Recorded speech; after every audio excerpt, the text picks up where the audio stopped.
exactly, because it presupposes you friends. So that is then accepted. And then the issue is, do you have a right to self-defense? Put yourself defense. However, in the other case, occupation is it. So we're not for how is it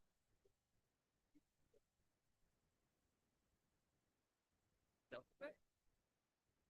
So one of Israel's arguments justify the occupation, not be a problem with territory after other by the past. Another argument, have a right to control this territory for defensive. Whereas many people get that picture of probably people do accept that maybe like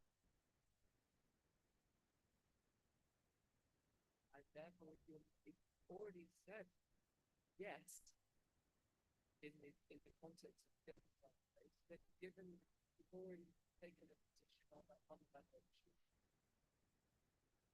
And so one of the challenges was to try to make sure they had a position measures. If you remember, the court, the case starts first, they had a earlier than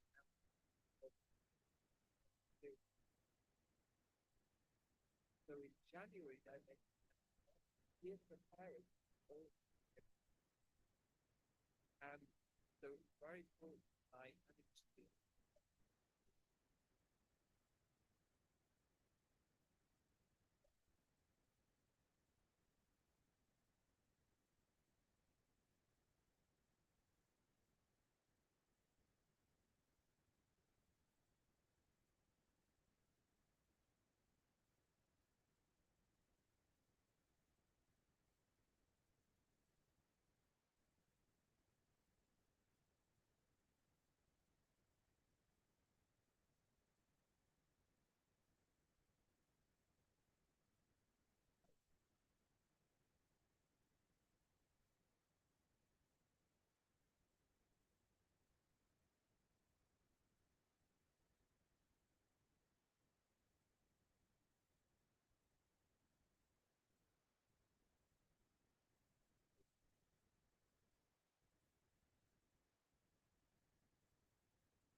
O professor Casella já iniciou? É que eu não estou ouvindo nada pelo microfone, não sei se vocês estão usando o microfone.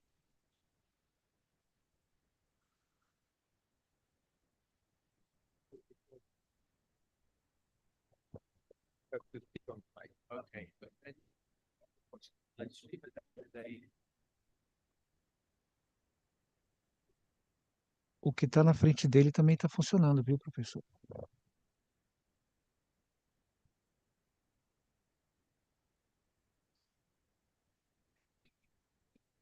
now we are. Okay, so maybe Agora sim, agora sim.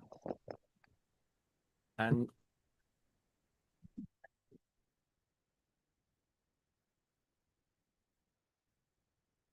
it's possible that we can change to remove those things from the top of the screen. Good question. Okay, so achieve answer.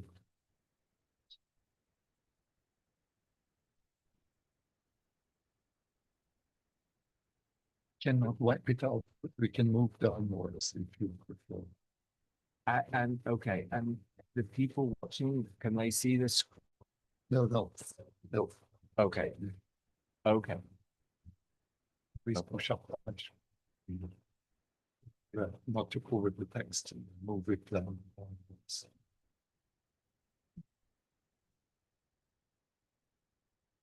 Oh, I see. So that, what is that? No. Yeah. Thank you. Yeah.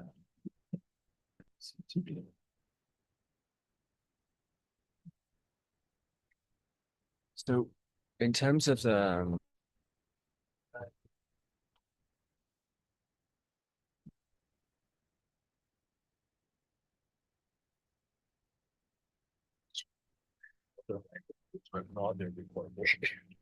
okay. So do you want this to be for you? Oh, that's fine.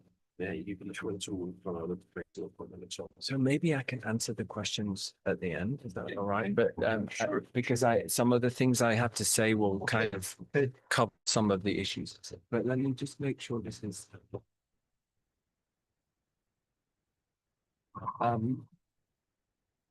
the next thing is in terms of how I address and the recording, right? So I sort of face that way. Oh, is that the camera? Otherwise, it's just me in profile the whole time, which is a bit strange. You can move a bit to. Yes, it's just that it will be kind of difficult for me to. I have to look at this and that. Oh, but yeah, you can move. Yeah. No, I'm just thinking about the people watching and the recording afterwards. So, is it possible to read something from the practice? Yes.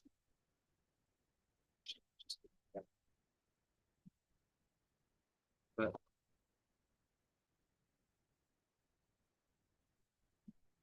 So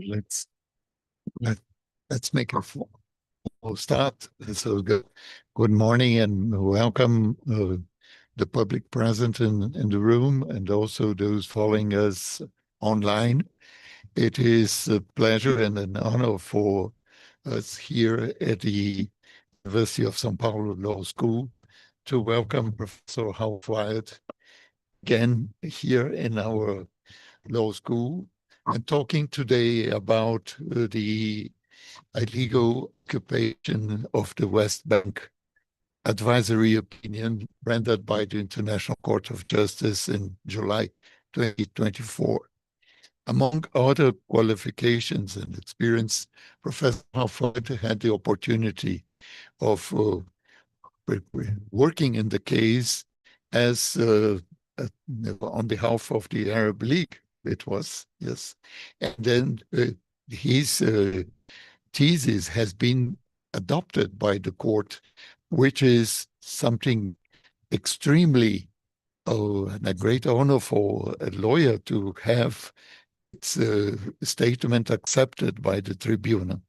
So this is an opportunity we had. We started 1 hour before Professor Wout joined us just now, talking about the 2 advisory opinions of 2004 and 2024, setting up some of the key issues that were brought, and also considering the 4 ongoing cases on genocide on the way in the International Court of Justice between Ukraine and Russia, between South Africa and Israel, joined by several other countries, including Spain and Brazil, the Gambia against Myanmar, and also Nicaragua against Germany.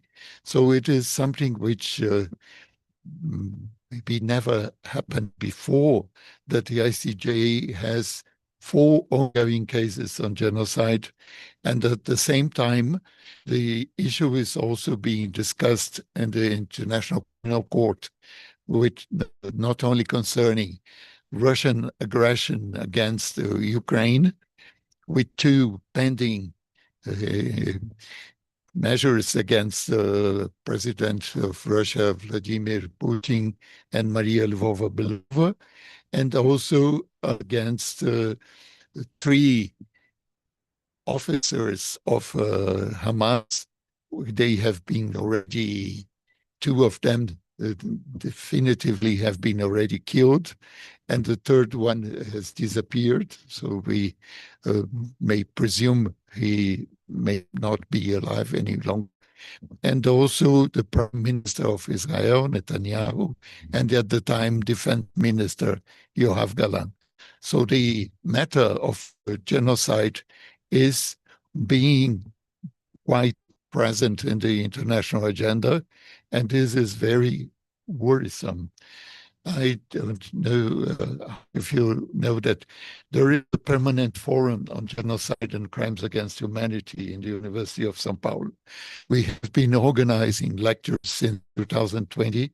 And we have Professor Eleni Klemeshev on Arab history of the Faculty of Philosophy and Human Sciences, and myself and Professor Artur Capella Giannatasio of the International Relations Institute, and also Dr. Felipe Alamino. We have been co-organizing these lectures in the format of the Permanent Forum on Genocide and Crimes Against Humanity. So it is a pleasure and an honor to have you with us, and you have the floor. Muito obrigado.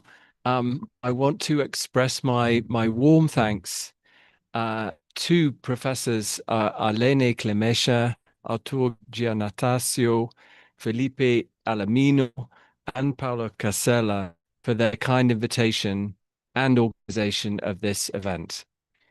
It's an honor to be back here at this great university, USP, and its law faculty here at Lago de São Francisco. On 19th of July 2024, the International Court of Justice issued one of the most, if not the most, significant judicial decisions ever rendered in international law. The landmark legal consequences arising from the policies and practices of Israel in the occupied Palestinian territory, including East Jerusalem, advisory opinion, what I will refer to as the OPT advisory opinion. Its main determinations were endorsed and supplemented by the UN General Assembly in a resolution of 18 September 2024. I represented the 22 states of the League of Arab States in the case as senior counsel and advocate. I was nominated to this role by the Palestinian human rights NGO Al-Haq, who I've worked with over the years as a legal consultant, and the Ministry of Foreign Affairs of the State of Palestine.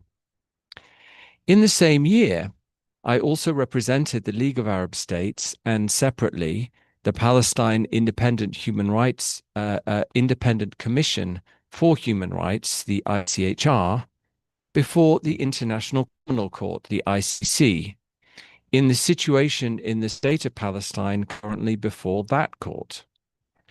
I also acted as senior counsel to the Gaza-based Palestine Center for Human Rights NGO, the PCHR, responsible for their written submission, forming part of the memorial, the written submission, of South Africa in the South Africa versus Israel case concerning the Genocide Convention before the ICJ. Last year, I represented the plurinational state of Bolivia as counsel and advocate in what was essentially a follow-up advisory opinion case to the 2024 advisory opinion on Israel's obligations to the UN, international organizations, and third states in relation to the occupied Palestinian territory. I also served as legal advisor to the Bolivian delegation in the emergency meeting of the Hague Group of States in Bogota. And I served as an expert witness on international law to the independent UK Gaza inquiry. Earlier this year, I represented the Palestine Independent Commission on Human Rights, the ICHR, at a meeting of the United Nations Human Rights Council at the United Nations in Geneva. Today, I'm going to speak about the 2024 advisory opinion.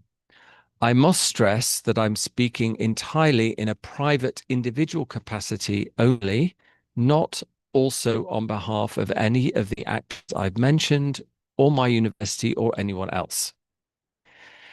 That advisory opinion ended up being focused on what it called Israel's presence, i.e. the occupation, in the Palestinian territory it captured in 1967 and has controlled ever since, i.e.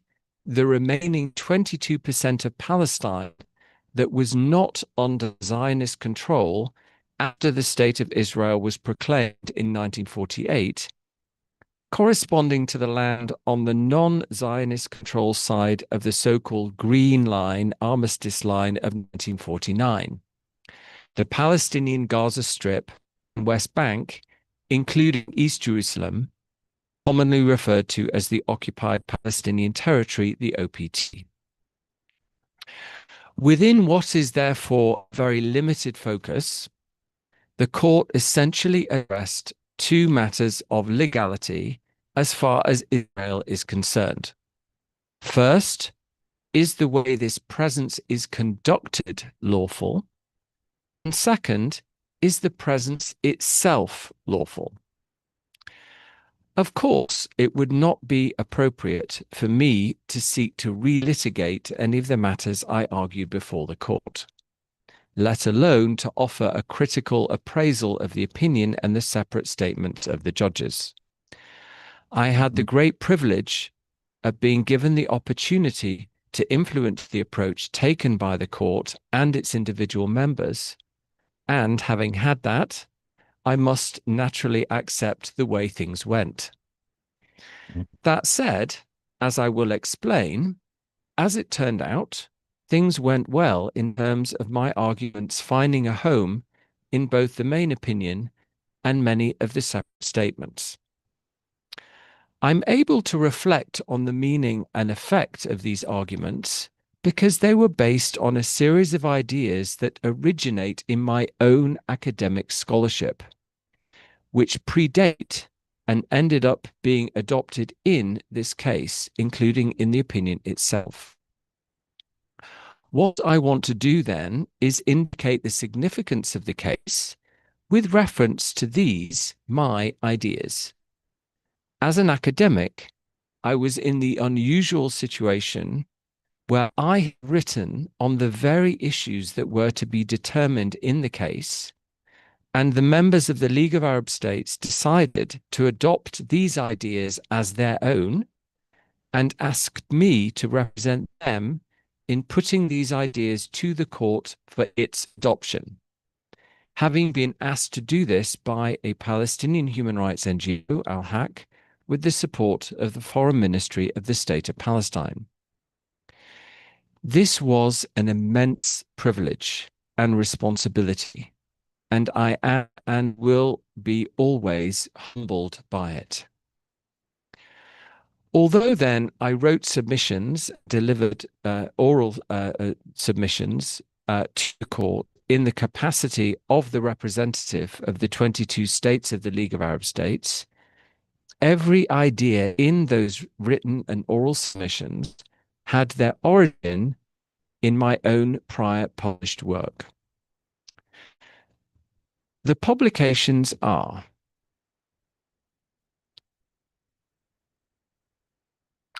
first, a book published by OUP entitled International Territorial Administration: How Trusteeship and the Civilizing Mission Never Went Away.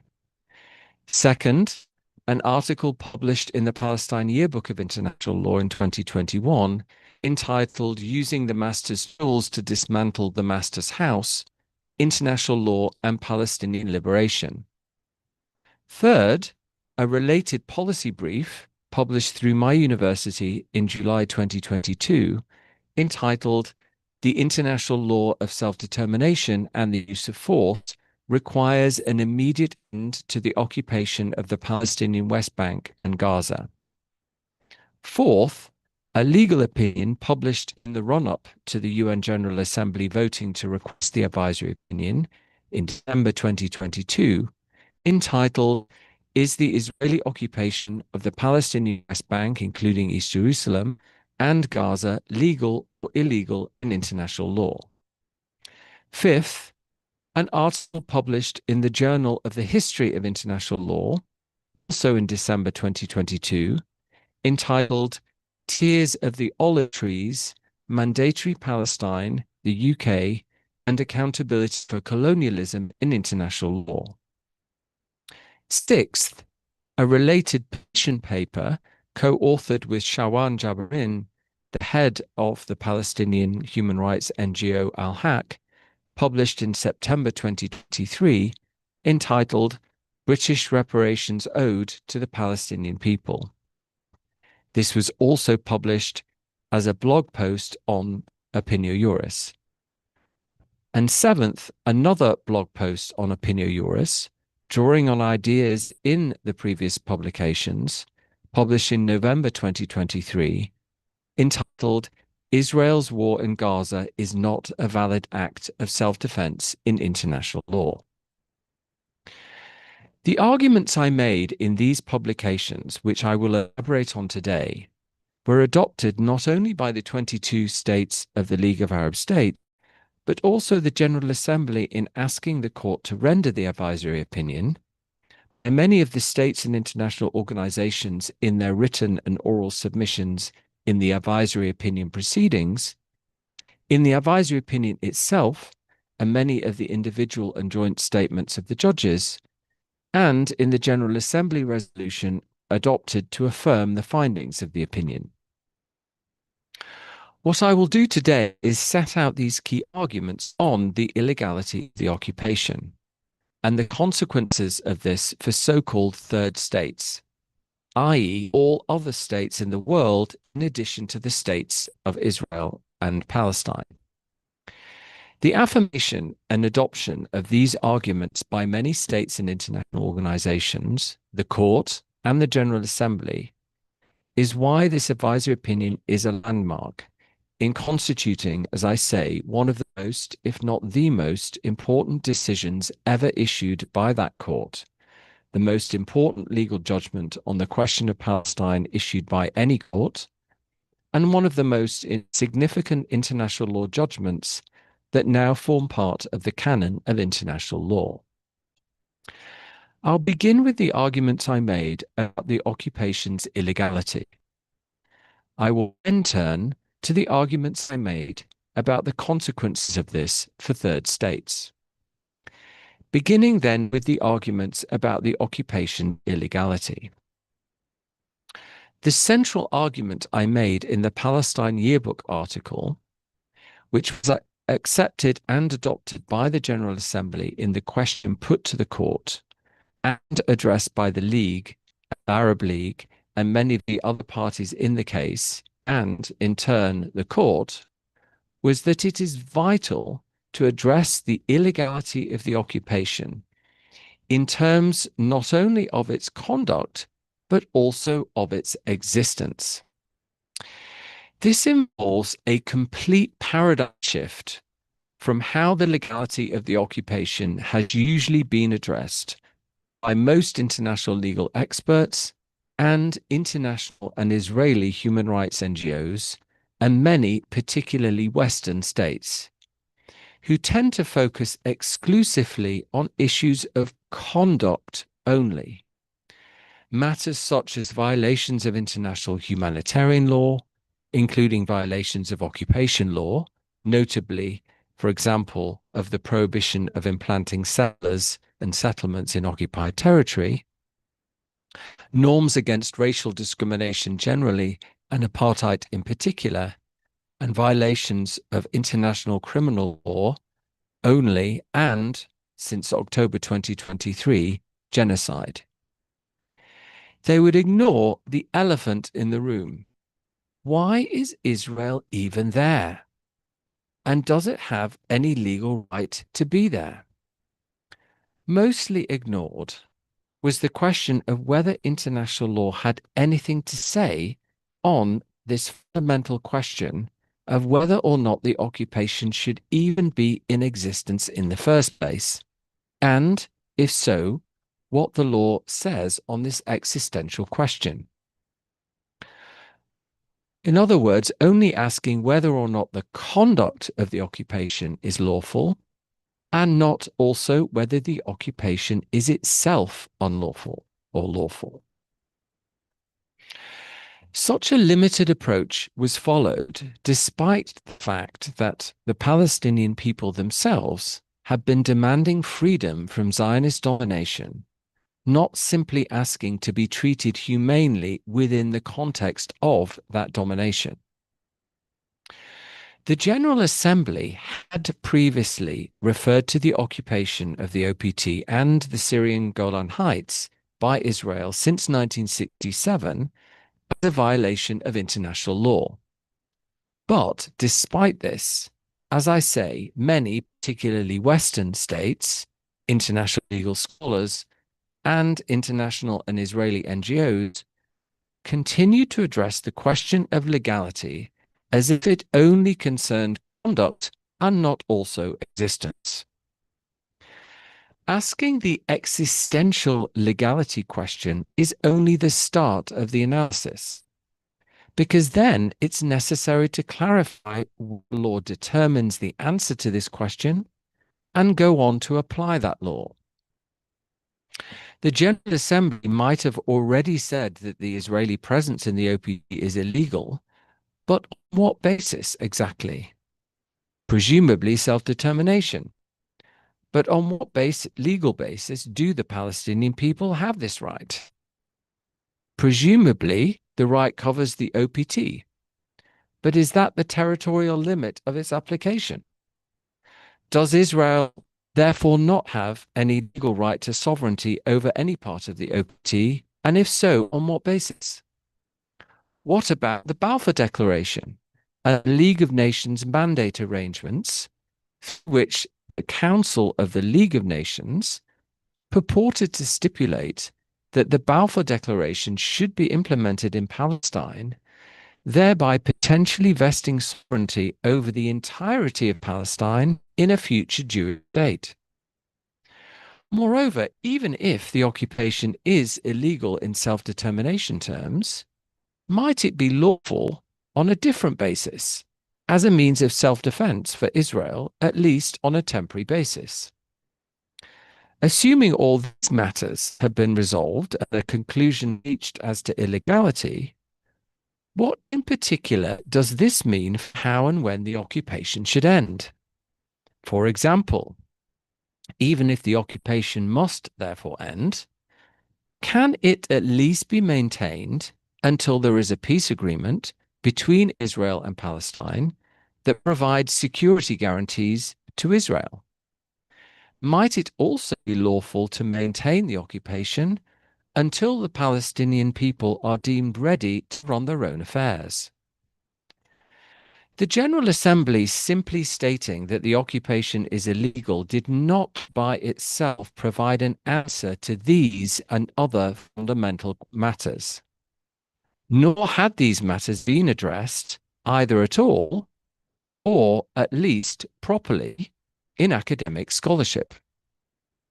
It was this gap that I attempted to fill in my publications, and when the call came, I was able to take the answers I generated to the court, converting academic scholarship into court submissions.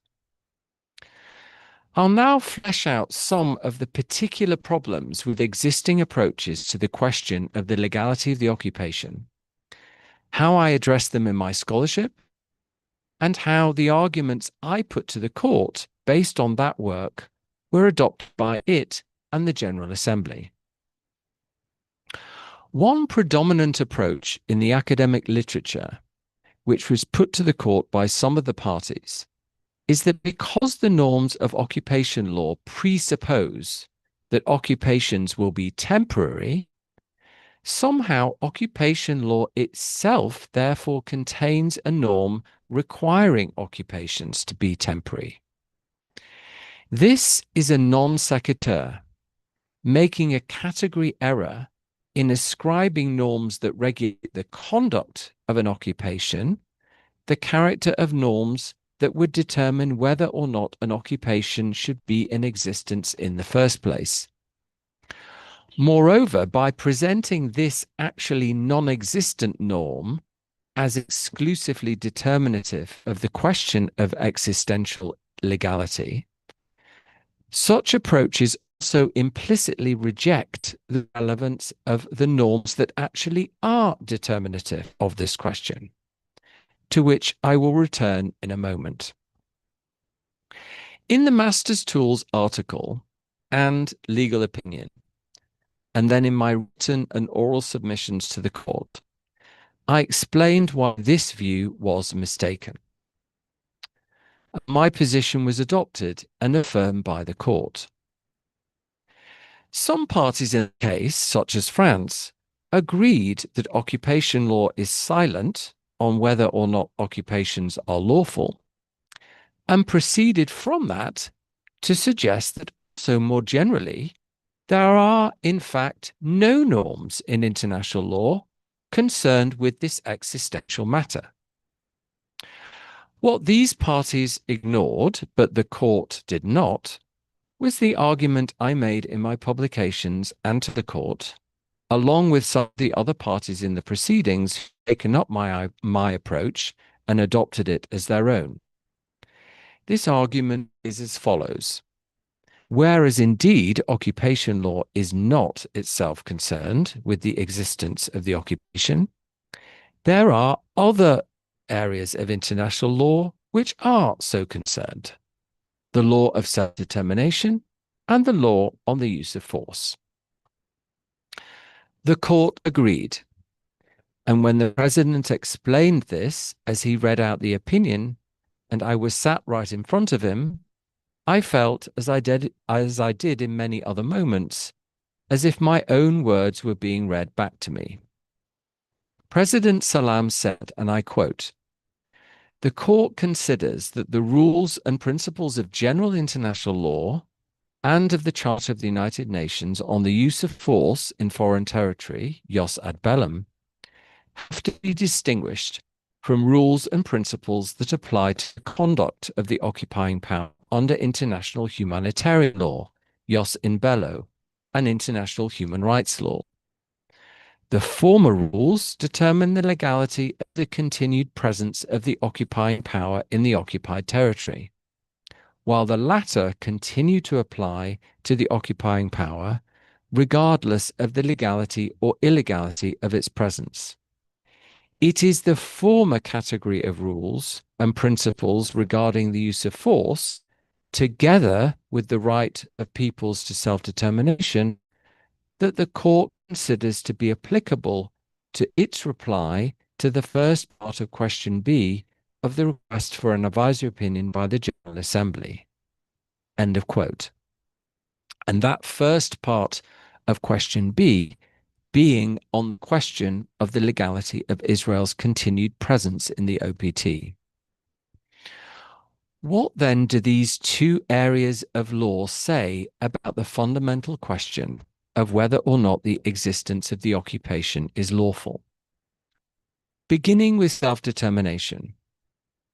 Here, there is a series of arguments made by some academics and adopted by some states, notably Israel itself and some of its supporters, which had to be addressed.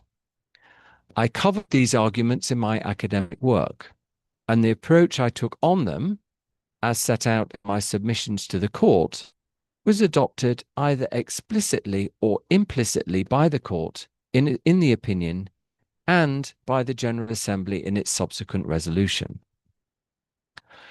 One argument is that advanced by Israeli scholars Orna Ben Naftali, Ayal Gross, and Karen Michaeli in an article in the Berkeley Journal of International Law of 2005, offering an argument as to why the occupation is legal. That article is one example of the mistaken approach I identified earlier, which the court, following my approach, rejected, of seeking to argue that somehow internal to occupation law are norms that, if violated, render the existence of the occupation illegal. In addition to the aforementioned mistaken idea that somehow occupation law itself requires an occupation to be temporary, rather than simply presupposing temporariness, the authors of this article also argued that the protective norms of occupation law constitute norms concerned with determination, and that, therefore, if they are violated, if an occupation is abusive, then the occupier has ceased to have a right to maintain the occupation. Thus, here, self-determination effectively means only the right to be treated humanely under conditions of domination. The authors go on to argue that Israel has indeed violated this norm, and therefore Israel no longer has the right to maintain the occupation, and instead authority should be transferred to an international authority, which presumably can be assumed to be willing and able to govern the Palestinian people humanely. This is not self-determination in its entirety. At best, it is internal self-determination, operating as some sort of equivalent to what is termed in international law remedial secession, i.e. a right of external self-determination, a right of international independence, for example, through statehood, that arises only and if internal self-determination is egregiously breached. Except here, there is no right to be independent, unlike in the doctrine of remedial secession. Rather, the Palestinian people must exchange dependency under Israeli domination for dependency under some form of international administration. As I argued in my book and in the Olive Trees and Estes Tools articles, and I put to the court, this partial rendering self-determination, when applied to a people who have a right to external self-determination arising out of the provisions of Article 22 of the League of Nations Covenant, and, in addition, by virtue of having been subject to colonial rule under the British Mandate, this is effectively a normatively anachronistic attempt to reintroduce the colonial doctrine of trusteeship over people, that external domination is not itself illegitimate, provided it's conducted in a humane fashion. This idea of replacing Israeli rule with a supposedly relatively more benevolent temporary foreign administration is, of course, at the heart of the idea implemented potentially through President Trump's Board of Peace administration of Gaza, possibly led by UK Prime Minister Tony Blair, former UK Prime Minister Tony Blair. Let me explain now why this would be illegal based on my academic ideas and how these ideas were adopted by the court in the advisory opinion. What I'll say now is explained in an article published on the 2nd of October 2025 in Middle East Eye. More than 2 decades ago, in the run-up to the 2003 Iraq War, a group of UK-based international lawyers, myself included, wrote a letter to then Prime Minister Tony Blair explaining that the war would be illegal under international law, and this was reproduced in the Guardian newspaper.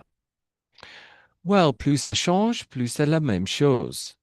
Again, warning of illegality is required for another global adventure, a foreign administration of Gaza, involving the same individual, potentially, this time somehow involved in the proposed protectorate alongside US President Donald Trump for President Trump's Board of Peace.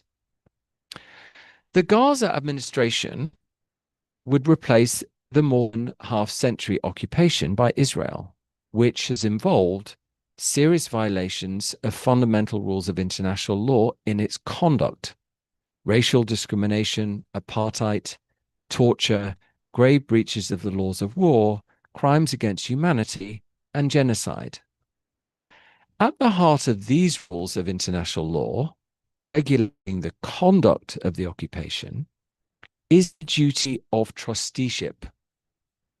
Dominion by the trustee, Israel, should be exercised selflessly in the interests of the beneficiary, the Palestinian people of Gaza, not selfishly and abusively. There should be protection, not abuse. Befitting his role as an icon of Western liberal interventionism, Blair's association with the Gaza administration builds on the tradition of Western humanitarians who sought to humanize colonialism by grafting onto it a duty of care. As I argued in my book, this concept of trusteeship over people was adopted by Europeans for colonial rule over Africa at the Berlin Conference in the late 19th century, by the League of Nations after the First World War for the Mandate territories, including the British Mandate of Palestine, and by the United Nations after the Second World War for the Trust territories and all other non-settler colonies, referred to under the UN Charter through the euphemism of non-self-governing territories. Trusteeship assumes a world divided between childlike people incapable of looking after themselves, a characterization now applied to the Palestinian people of Gaza, and adults, such as Tony Blair, Donald Trump, etc., in the context of the Gaza trusteeship, who are deemed able to rule over not only their own people, but also others.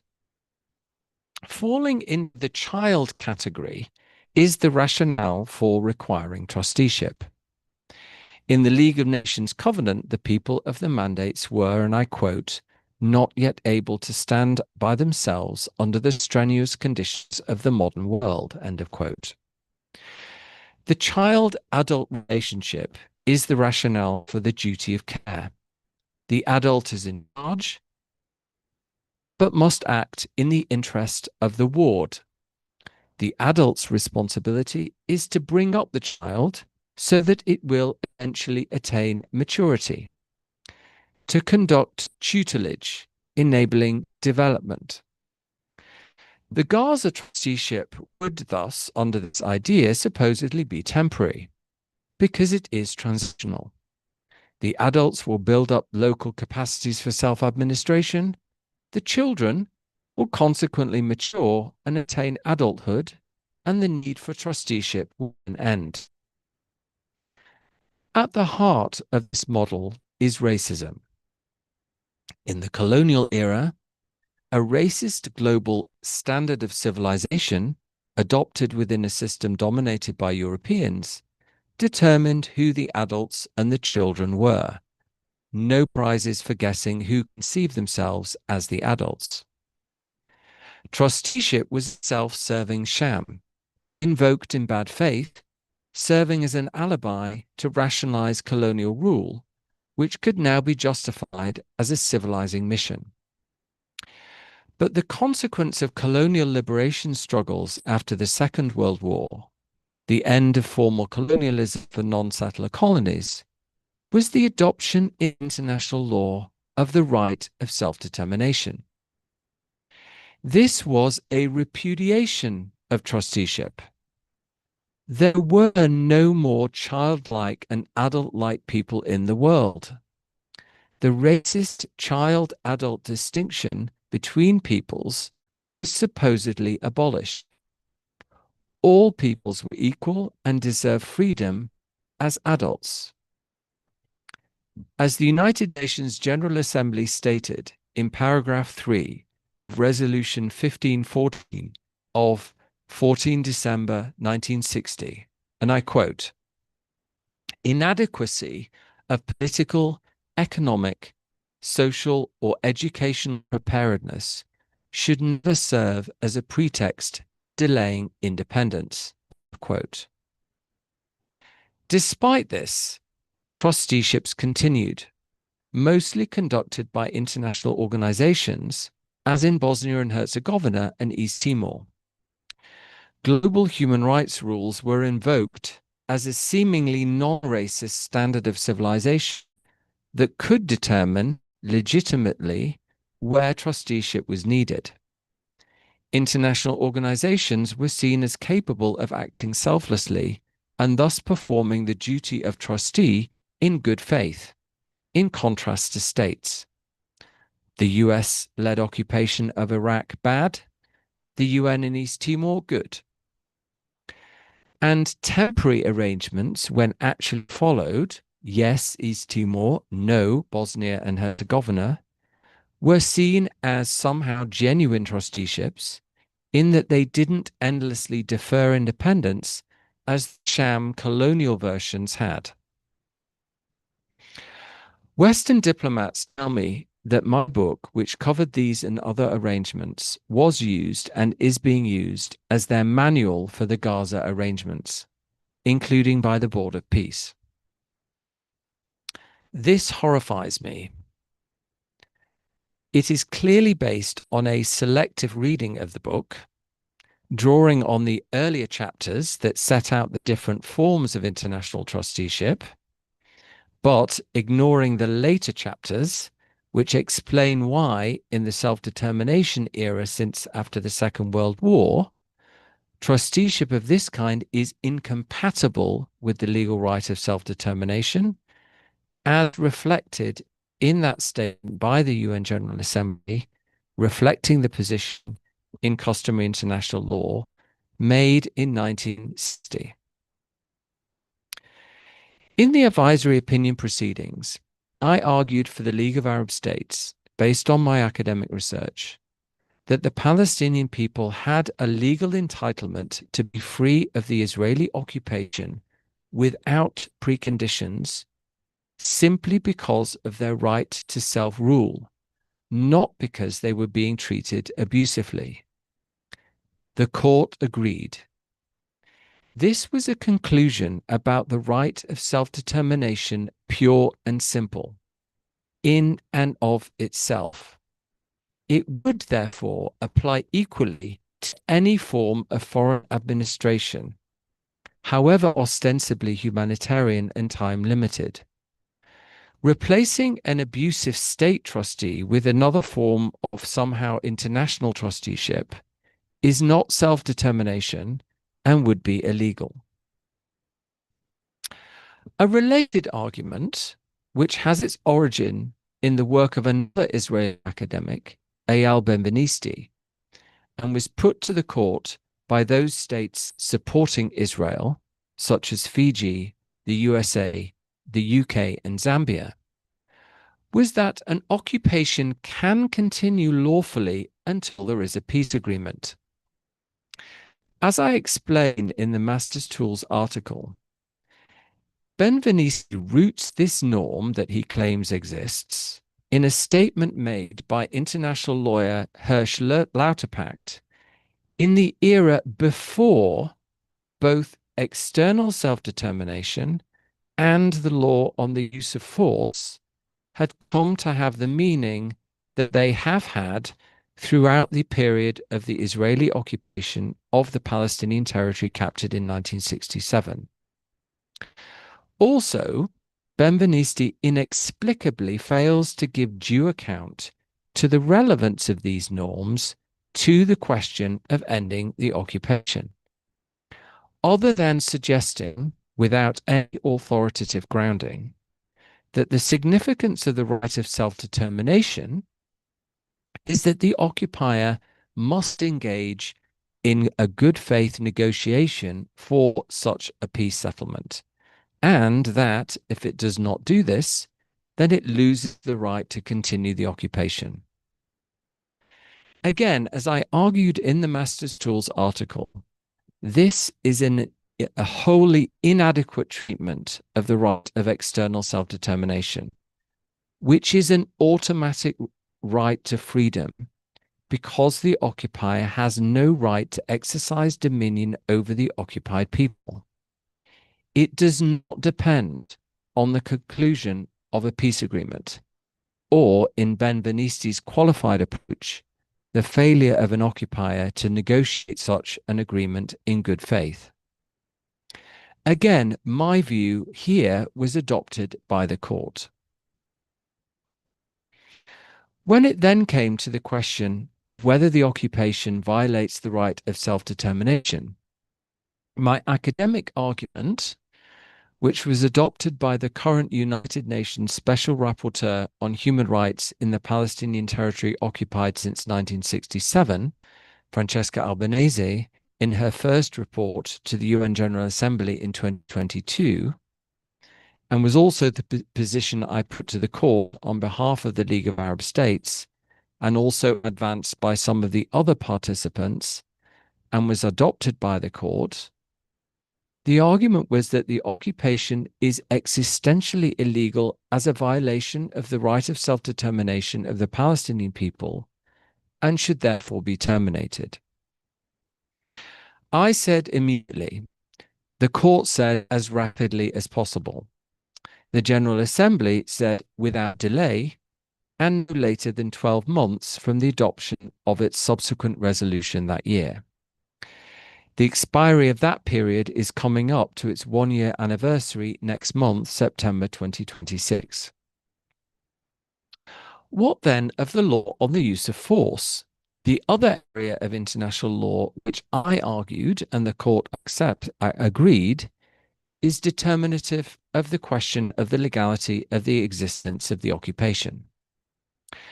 Again, my academic argument, which became the position I put to the court on behalf of the League of Arab States, and was also advanced by some of the other participants based on my work, was adopted by the court. The occupation is existentially illegal as a violation of the prohibition of the acquisition of territory through the use of force. However, this is not the only basis on which the occupation's existential legality must be addressed when it comes to the law on the use of force. What I would like to do now is explain the wider basis of jus ad bellum illegality and how we can understand it as having been addressed implicitly in the advisory opinion judgment. As I said to the court on behalf of the League of Arab States, and the court affirmed, Israel's exercise of control over the Palestinian territory since 1967 as a military occupation is an ongoing use of force. As such, its existential legality is determined by the law on the use of force. What I want to address now, as set out in my academic publications, is the question of legality in the jus ad bellum as a general matter, beyond the specific issue of the legality of the use of force to purportedly annex territory in particular. And the view that I set out now is contained in full detail in the Master's Tools article. It's necessary to recall that Israel captured the Gaza Strip and West Bank from, respectively, Egypt and Jordan in the war it launched against these two states in Syria. It claimed to be acting in self-defense, anticipating a non-immediately imminent armed attack. The war was over after 6 days. Peace treaties between Israel, Egypt, and Jordan were subsequently adopted. Despite this, Israel maintained control of the territory and continuation of the use of force that enabled its capture. Israel's 67 war was illegal in the jus ad bellum, even assuming arguendo its claim of a feared attack. States can't lawfully use force in non-immediately imminent anticipatory self-defense. Moreover, assuming again arguendo that the war was lawful, the justification ended after 6 days. However, the jus ad bellum requirements continued to apply to the occupation as itself a continuing use of force. In 1967, with self-determination well established in international law, states could not lawfully use force to retain control over a self-determination unit captured in war unless the legal test justifying the initial use of force also justified, on the same basis, the use of force in retaining control.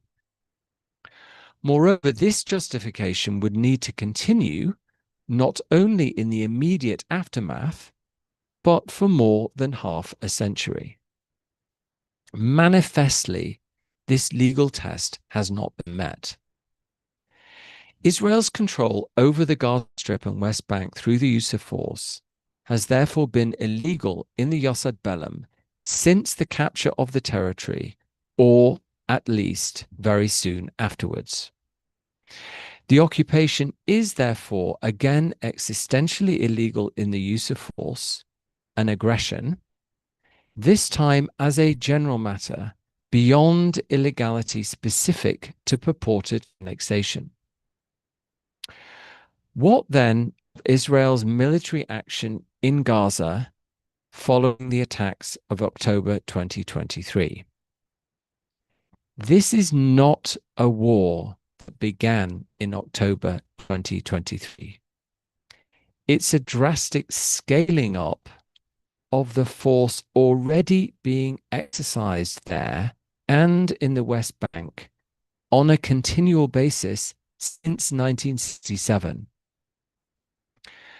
A justification for a new phase in an ongoing illegal use of force cannot be constructed solely out of the consequences of violent resistance to that illegal use of force. Otherwise, an illegal use of force would be rendered lawful because those subject to it violently resisted. Circular logic with a perverse outcome. More generally, Israel cannot lawfully use force to control the Palestinian territory for security purposes, pending an agreement providing it with security guarantees. States can only lawfully use force outside their borders in extremely narrow circumstances. Beyond that, they must address security threats non-forcibly. A final potential basis sometimes invoked to justify continuing the occupation should be addressed. Occupation and human rights law oblige Israel to address security threats in occupied territory. However, they only regulate the conduct of an occupation when it exists, as I've indicated, they don't also provide a legal basis for that existence itself. Existential legality is determined by the law of self-determination and the jus ad bellum only. There is no legal backdoor basis for Israel to maintain the occupation through the imperatives of occupation and human rights law.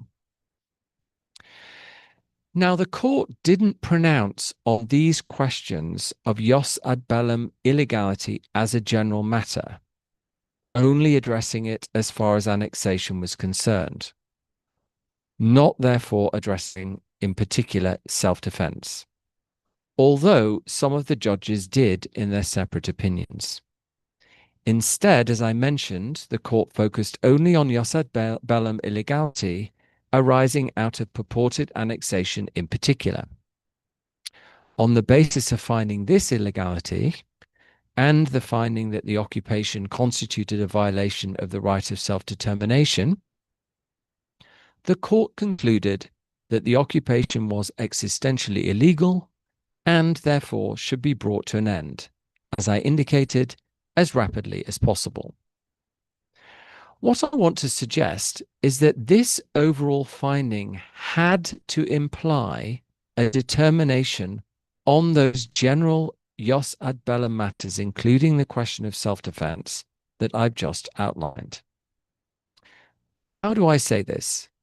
Well, by disposing of the question of existential legality, having characterized the occupation as a use of force, the court necessarily had to have already dismissed the validity of any jus ad bellum justification, such as self-defense, for this use of force. Had it not done so, it could not have concluded that Israel had no right to maintain the occupation.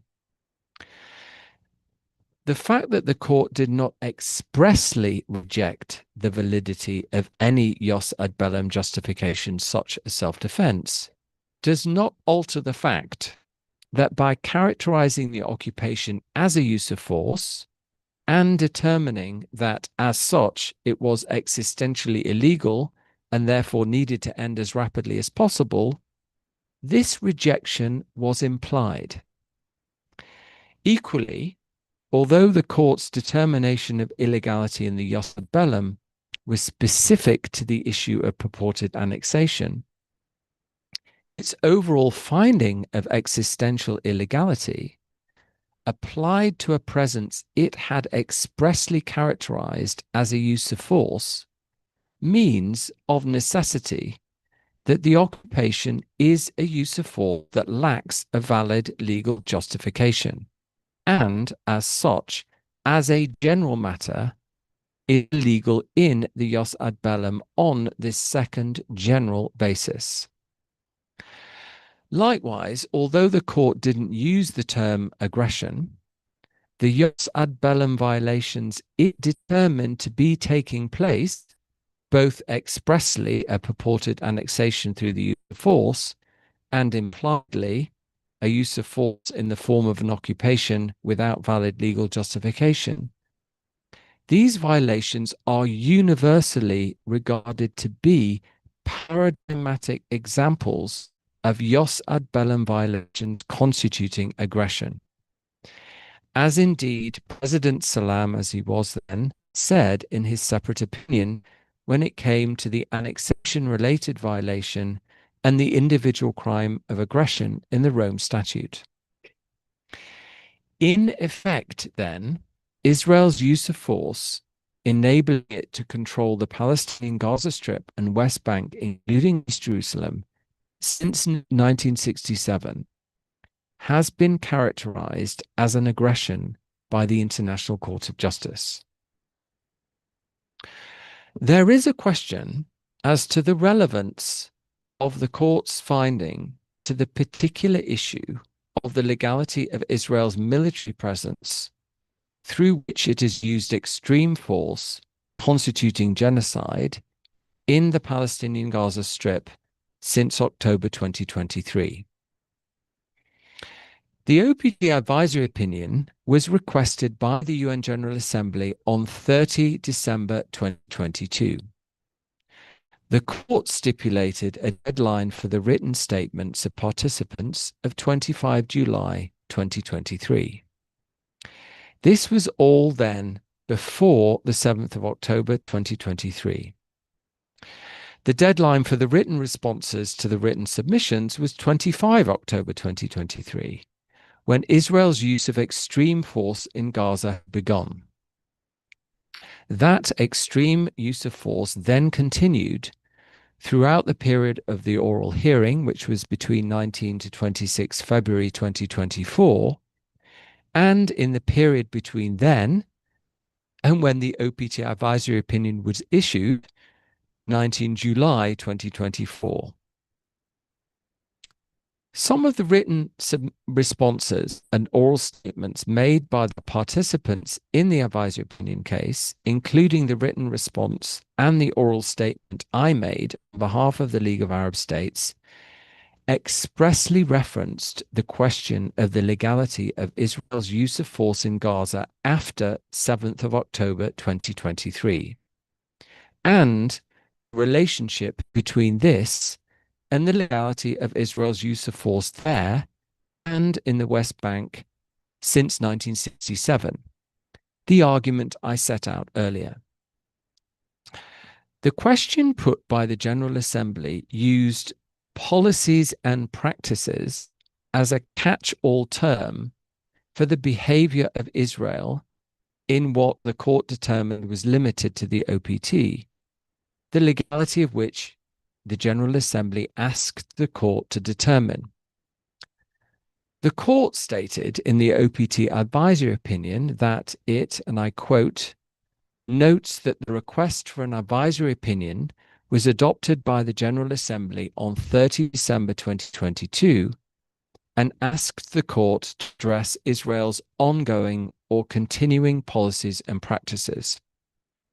Thus, the court is of the view that the policies and practices contemplated by the request of the General Assembly do not include conduct by Israel in the Gaza Strip in response to the attack carried out against it by Hamas and other armed groups on 7 October 2023. It might be thought from this statement that the court's determination that Israel's presence in the OPT is illegal only runs up to 30 December 2022 and is therefore without prejudice to whether or not circumstances after that date might lead to a different conclusion, notably when it comes to the legality of the presence in the Gaza Strip in particular.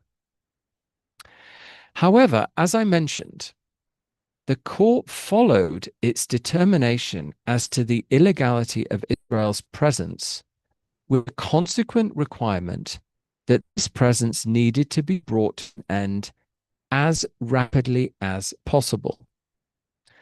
The court could not have made this statement unless, at the time when the OPT advisory opinion was issued, 19 July 2024, there was no lawful basis in the jus ad bellum for Israel to maintain its presence in the OPT, including the Gaza Strip.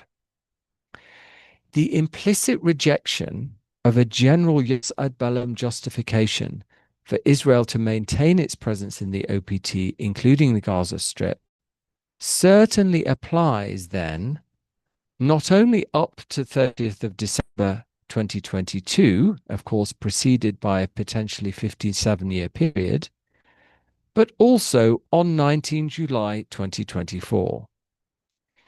Equally, for the UN General Assembly, in its resolution affirming and implementing the OPT advisory opinion, to call on 18 September 2024 for Israel to end its unlawful presence in the OPT without delay and no later than 12 months from the adoption of the resolution, is the expression of a clear view that at that moment, hence on the basis of its determination, backing up the view taken by the International Court of Justice, that the presence was unlawful.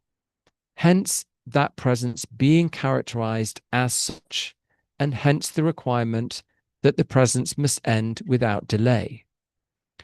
Notably, the General Assembly follows this by stipulating, and I quote, that it demands that Israel comply without delay with all its legal obligations under international law, including as stipulated by the International Court of Justice, by, inter alia, withdrawing all of its military forces from the occupied Palestinian territory, including its airspace and maritime space. End of quote. What then of the consequences of the illegality of the occupation for all other states? The fundamental character of the legal rules, the law of self-determination and the law on the use of force, violated by Israel in maintaining its illegal presence, means that all states bear special legal obligations to suppress these violations. These obligations are entirely separate from and more extensive than the duties they also have to suppress the violations of international law involved in Israel's abusive, discriminatory, genocidal treatment of the Palestinian people. They are also much more fundamental and wide-ranging, since they concern the very presence in the OPT in and of itself. So every aspect of it, including but not limited to its abusive, discriminatory, and genocidal conduct. In order to appreciate the nature and extent of these obligations, it's necessary to synthesize what has been said about them across a range of sources, notably the International Law Commission's articles on state responsibility and its draft conclusions on Jos Kogan's obligations, key General Assembly resolutions, the jurisprudence of the court, and academic scholarship. I provided this synthesis in my submission to the Court for the League of Arab States, and the approach I advanced there was adopted by the Court and the General Assembly. What I have to say about these obligations now is contained in full detail in an expert legal opinion I was commissioned to write for the NGO Al-Haq Europe, published in December 2024. Which consolidates everything in the light of the advisory opinion and the General Assembly resolution. This opinion is now widely used by states, the UN, and other international organizations and NGOs as an authoritative explanation of this key matter. The legal opinion can be found online at the website of Al-Haq Europe in the Research and Publication section. The legal position is also summarized in an article I published in Middle East Eye on the 19th of September 2025. States are legally required to do three things. First, they must take positive steps, individually and collectively, to bring Israel's illegal presence in the OPT to an end. One option is to adopt sanctions against Israelis, including government officials involved in the conduct of the unlawful presence. This may extend to freezing bank accounts and assets abroad and travel restrictions. The second obligation is not to recognize the illegal presence as lawful. The third obligation is not to aid or assist in the maintenance of the illegal presence. This obligation is distinct from the more generally applicable, narrowly relevant rule from the International Law of State Responsibility, which covers any and all violations of international law by Israel, that a third state is legally responsible if it aids or assists Israel in the commission of one or more of these unlawful acts, and the aid or assistance is given with a view to facilitating that illegality. The issue here is different. It's a special obligation arising as a consequence of the fundamental nature of the obligations being breached. It is much more simply an obligation not to provide aid or assistance that will enable the Israeli illegal presence to be maintained. Pure and simple. Whether or not the intent behind this provision is to support illegality is irrelevant. As partly reflected in the ICJ's conclusion in the advisory opinion that Israel has purported to annex the OPT, i.e. that Israel treats the entirety of this territory as being under the overall seemingly indefinite dominion of the Israeli state, the Israeli presence in the OPT is linked to the Israeli state, including its military and the Israeli economy and society, including cultural, sporting, and educational life, in a complex and multifaceted manner, so as to make things factually and legally inextricable. The presence is conducted by the Israeli armed forces as part of their general operations. Israeli settlers living in the OPT, roughly constituting approximately 7.5% of the Israeli citizenry, often work in Israel, including for private Israeli companies, the Israeli state, and Israeli universities.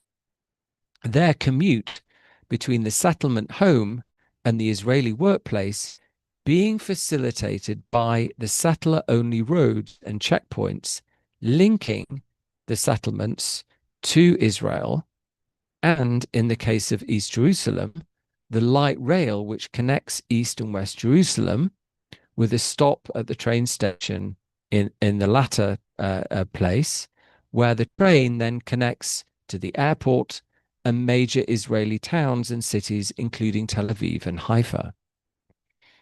The housing of these citizens, these settlers outside of Israel, on land and using natural resources that have not been paid for, and where the usual costly requirements of environmental protection are typically disregarded.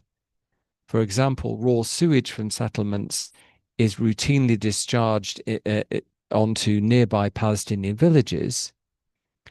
This constitutes effectively an economic benefit with effects in Israel to the general economy, the Israeli state, and the employers of settlers. Housing pressure, and so housing costs in Israel are reduced. Wage pressures in Israel are reduced insofar as cheaper housing enables employees to be paid less. The considerable economic activities performed in settlements, which are in some cases farms, factories, chemical and public utility plants, quarries, etc., are typically conducted by Israeli companies as part of and linked to overall activities of these companies taking place within Israel. The operation of public utility plants in the OPT that serve Israel, such as sewage treatment plants, without having to follow the same environmental safeguards that would be necessary were those plants to operate within Israel, reduces general utility bills in Israel. As for universities, Ariel University is located in the West Bank. The main Mount Scopus campus of Hebrew University is partly located beyond that green line that I mentioned, i.e. outside of Israeli territory in occupied East Jerusalem. These universities and the other Israeli universities located exclusively in Israel are, also in the case of Ariel and Hebrew universities, linked to the presence in the OPT in the sense that they train members of the Israeli armed forces, people who are, for the reason I mentioned earlier, invariably going to be using this training in their work as part of maintaining the presence in the OPT, and are also engaged in various other activities to support the illegal presence, and sometimes also adopt official positions affirming the legitimacy and the legality of all or part of that presence, whether in general or also more specifically by affirming the unlawful claim to sovereignty. So, for example, Hebrew University's official position that East Jerusalem is part of sovereign Israeli territory. As for culture and tourism, the old city of Al-Quds, Jerusalem, of course, one of the most important visitor attractions in the world because of its significance to the three main Abrahamic religions, is located in the OPT in East Jerusalem. Tourists must accept and work through the Israeli exercise of authority there, which is performed, of course, on the unlawful basis that it forms part of the sovereign territory of Israel. They often stay in Israeli-owned and operated hotels located on stolen Palestinian land in East Jerusalem. These hotel chains also operate in and house the same tourists in other tourist spots in Israel, such as Tel Aviv, and Israeli tour operators typically run tours that combine attractions in both Israel and the old city of Al-Quds. Many museums in Israel contain artifacts taken from sites in the OPT, including the old city of Al-Quds.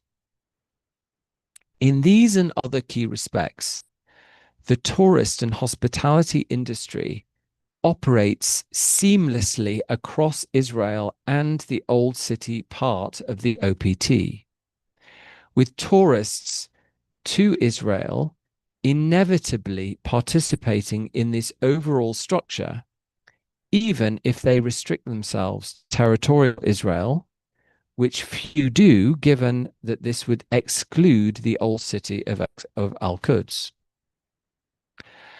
Consequence of all this is that when it comes to the behavior of third states and all other actors, including tourists, in their relations with the Israeli state, including the Israeli military, the Israeli economy, and other Israeli actors, including Israeli companies, including oil companies and universities, it is impossible, because of the way things operate, to meaningfully disaggregate relations that are one way or another connected to the Israeli presence in the OPT and relations that are somehow entirely free of such a connection.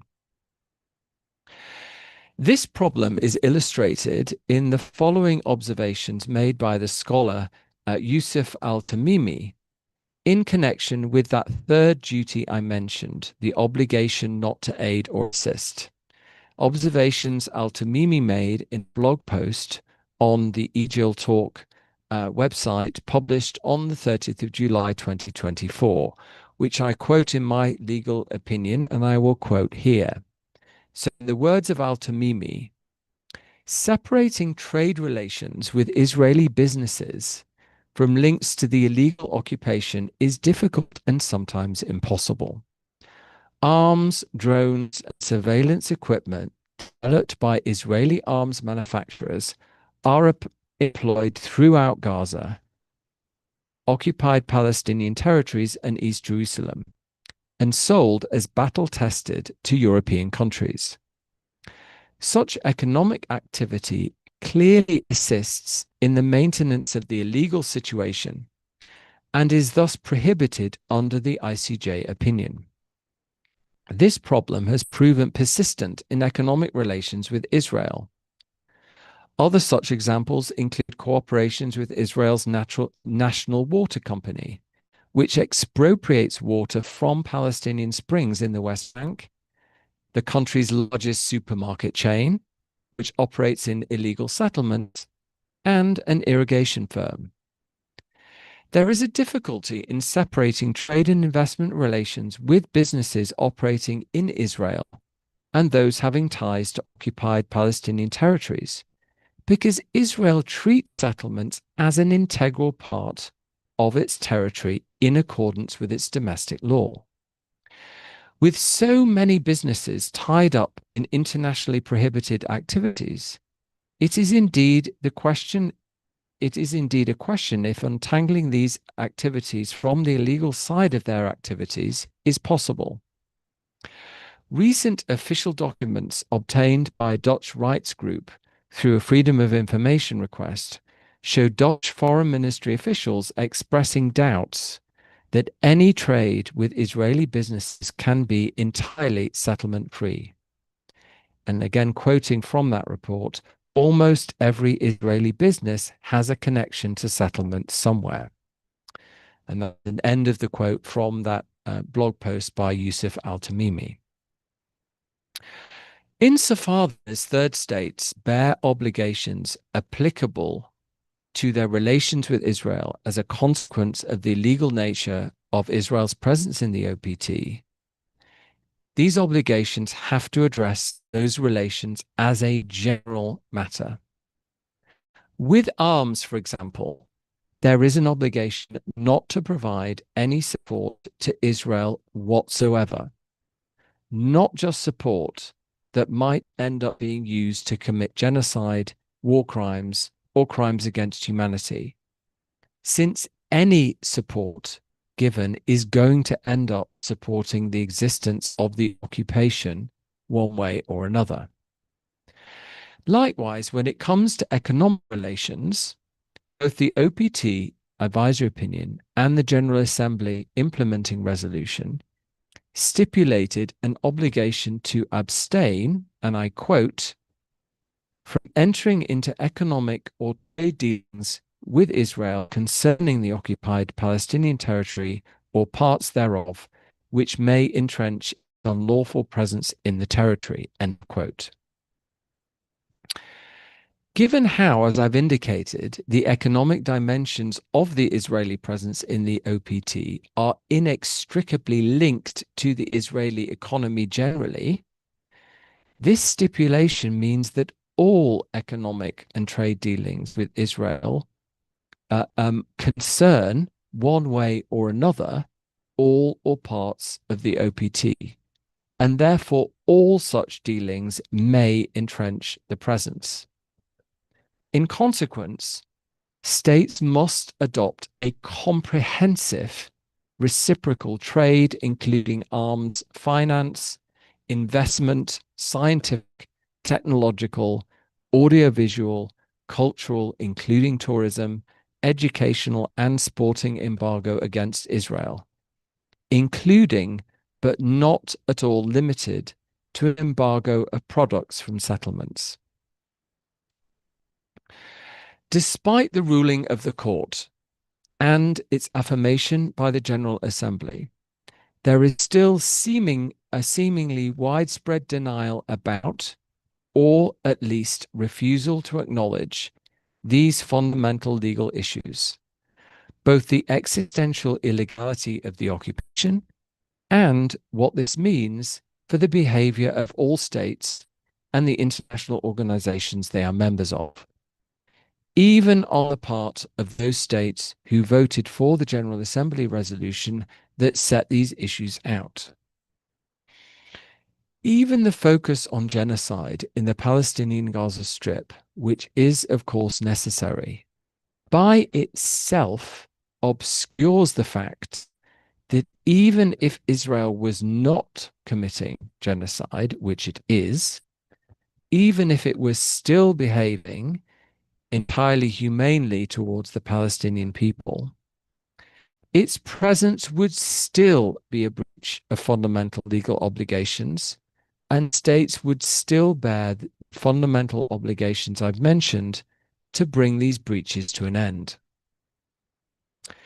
With the second duty I mentioned then, the duty of non-recognition, for example, What is needed, as I argued in the Master's Tools article and the associated policy brief, is a profound shift of emphasis from an assumption that Israel's exercise authority in the OPT is valid and focusing only on whether or not in exercising this authority, Israel behaves in a way that is compatible with the international law rules governing conduct of the occupation, such as the rules of IHL and human rights law and the prohibition of genocide.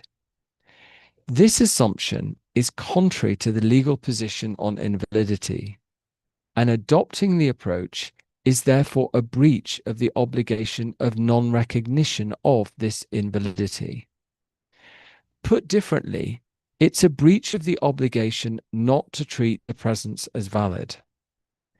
States must therefore shift emphasis from non-recognition of the legality of illegal conduct only to also non-recognition of the legality of the presence itself. Moreover, this includes a duty not to recognize as valid Israel's justificatory claims, whether expressly or impliedly, for its presence in the OPT. Any state that continues to affirm that Israel has a right to be present in any part of the OPT, including the Gaza Strip, on the basis of a right to self-defense, is breaching this duty of non-recognition. The time is long overdue for all states to face up to the exceptional character of Israel's violations of fundamental legal obligations in maintaining its presence in the occupied Palestinian territory, and the exceptional consequential legal duty they have to suppress this. Legally, they are not disinterested bystanders, free to pick and choose whether and to what extent they address the illegality of Israel's presence. They are required to act, and in doing so, must be comprehensive in what they address. Thank you.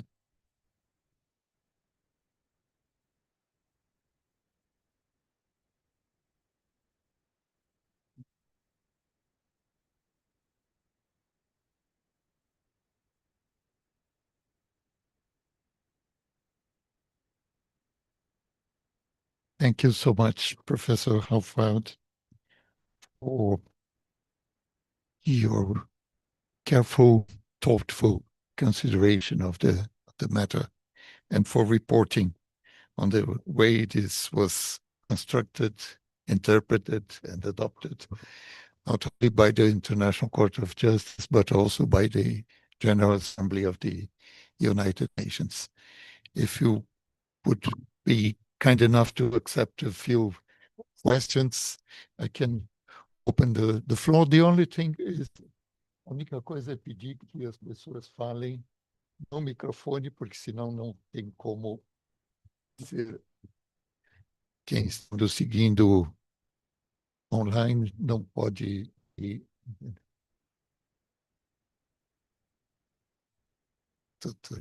Fernanda. Dear Professor Hofmeier, this is a pleasure to have you here in our university.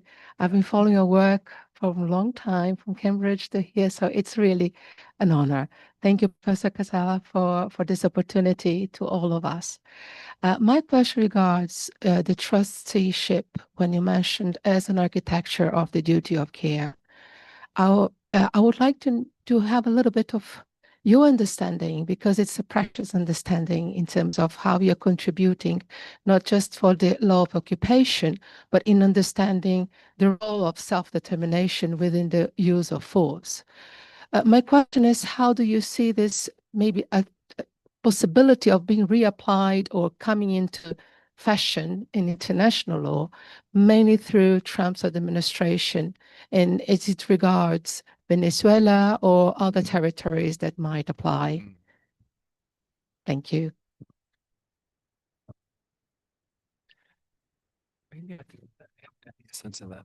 Yeah, so as I argued in my book on this subject, I mean, my research was prompted by seeing at the time when I was beginning my PhD studies that there was this what is still called and still is in existence now, a high representative authority over Bosnia and Herzegovina.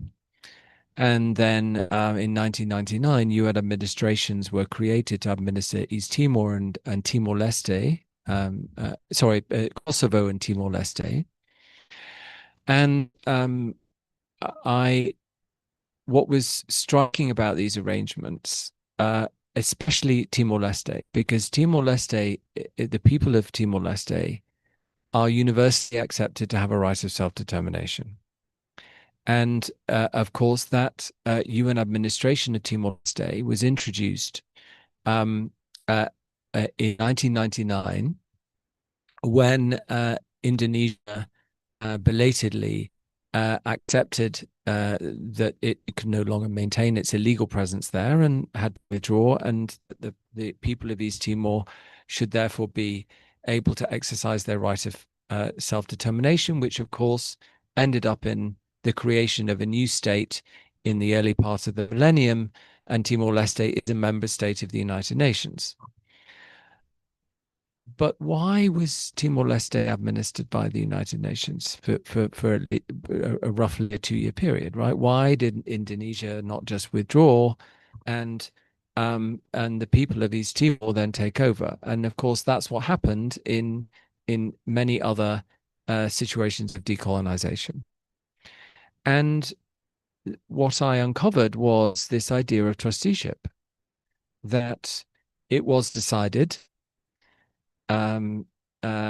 including by the United Nations Security Council, that somehow the people of East Timor-Leste were in the short term incapable of self-administration, and that they needed therefore outsiders who supposedly were capable of doing that, and more capable than they were, to do it for them. And this prompted me, as studying what was happening in Kosovo and Bosnia, was then to firstly look at other instances of international administration of territory, and I then mapped those out throughout the whole of the 20th century since the creation of the League of Nations, but then to look at how this related to administration by states, not international organizations, colonial administration. And what I discovered was this idea of trusteeship, which essentially was grafted onto colonial trusteeship by, roughly speaking, this was towards the end of the 19th century, by the humanitarians of that time in the West. These were not anti-imperialists. These people did not want to bring colonialism to an end. What they wanted to do was convert colonialism from being abusive and exploitative to being humanitarian and benevolent. And that was the humanitarianism of that time. Before I continue with that, I can't resist making the point that that is exactly the same idea that informed all of those problematic approaches to the illegality of the Israeli occupation of the Palestinian territory. In that, those commentators, including the 3 Israeli scholars I mentioned, Ben Naftali, Eyal Gross, and Karen Michaeli. But this was a typical approach, for example, across international human rights NGOs and Israeli NGOs, was to deploy their humanitarianism in the form of benevolence under dominion. The occupation would continue, but should be humane. So it's the same idea. It's the same limited approach, which is predicated on an idea that the people concerned do have rights, but their rights are to be treated humanely. Their rights are not to be free also. And when I was looking at this, and I could see how this was, and my book is partly about how this became part of international law as a legal obligation that somehow operated with respect to certain forms of colonial administration, non-settler colonialism, through various legal instruments, the Berlin General Act at the end of the 19th century, the League of Nations mandate system, the UN trusteeship system, the UN Declaration on Non-Self-Governing Territories. And it's, if you look at the UN Charter, it's still in the UN Charter, right? So the UN Charter has chapters on the trusteeship. Now, the trusteeship territories were all dismantled, so they don't exist. But the trusteeship system was retained in the UN Charter. The Trusteeship Council building still exists. It's an organ of the United Nations. It still exists in the UN headquarters in New York. But notably, when the East Timor arrangement was created, that it was not placed under the UN trusteeship system, even though the trusteeship system does provide under the UN Charter the ability for new trusteeships to be created and to be for the UN rather than states to be the administering authority, and for them to be placed under the UN trusteeship system. And I understood that as somehow an implicit acknowledgement as to the questionable legality of this arrangement. That to place it under the trusteeship system would be to acknowledge within the United Nations that somehow trusteeship was back as a legitimate, lawful institution of international public policy. And of course, the problem with that is the right of self-determination. And in particular, that provision, which is why I quoted it in the presentation, is so important. This idea that inadequacy of any form of preparedness should be the basis to delay independence. This is a repudiation of trusteeship. And this is what self-determination is about: freedom in and of itself, not freedom when people are deemed ready. And so this is the position in international law. However, in the West, old habits and racist ideas die hard, and it's still a popular idea, and is being practiced in Bosnia, and has been in existence in Bosnia. Bosnia has been under the supervision of the High Representative since 1995. And this individual, who I think is always European, and has the authority in Bosnia to impose legislation, to dismiss elected government officials. It's a sort of supervisory role, but with executive administrative functions. So it's not plenary administration, but it's a form of partial administration. And this we see, and this was sanctioned by the UN Security Council potentially, as was clearly the UN administration of East Timor. So we have a tension between the persistent appeal of this idea amongst some in the West and the legal position in international law, which is that it is incompatible with self-determination.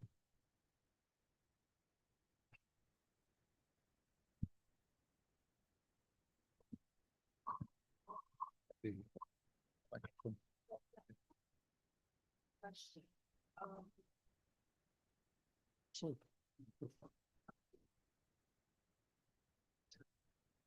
Sure. Let me, Yes, worse than keeping the trusteeship committee is doing it outside the UN.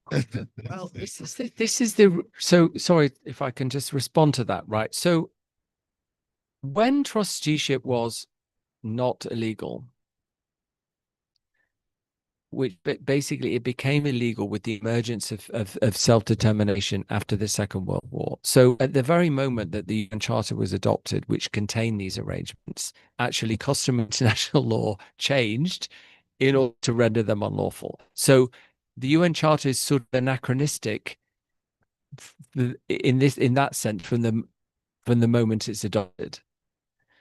And has never been amended. So you have all of these provisions in 2 chapters of the UN Charter, which essentially reflect a normative worldview that has never been really in existence for the entire period of the UN's existence.